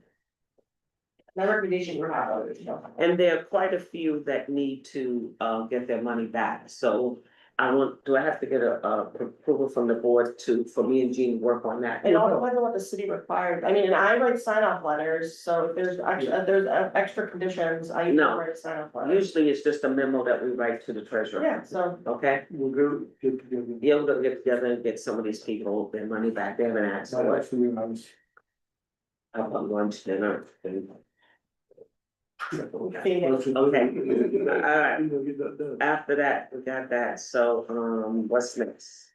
Approval of the minutes, can I have a motion to approve the minutes for July 8th and July 15th? I make a motion. On the subject, Okay, the one meeting you were left off on the tenth, I don't remember which one it It was. was well, you told me about it at the public hearing, so it must have been the meeting before that, July meeting, must have been, it yeah. was just. They didn't have to get attendance. She was omitted in the attendance and I brought were it you up. there? Yeah, And she was there, yeah, So she should So- vote with that amendment to have her. so it just has to be, her name just has to be added into it. I thought we Okay. did that last, We did, but I don't know if it was done. oh, I I see what don't you're have, saying. I don't. Oh, you just gotta call everybody with them. So who's gonna do that? We'll do it. Follow up with, No, we're gonna approve the minutes. With that, With- modification. what the, oh, okay, And then just bother Linda to change it. Right, alright. So go ahead, do the motion, I make the motion. I second. all in favor? Uh, Okay, a motion to adjourn, Make a motion. second, all in favor? Aye. Good night. Make the motion to dispel the hard stop. You came in 2 hours late, don't go to. Still dying. The hard stop, remember, is our policy. I We know, will enact it as we see fit, all right, okay? listen, I'm tired, okay? That's And if you're gonna be an auxiliary member of this board, then you have to stay 2 hours later. Oh, pay back the bitch. Hey, you know, I need my beauty sleep. All right, see you over. All right. Is that what it's done? Good night. Good night.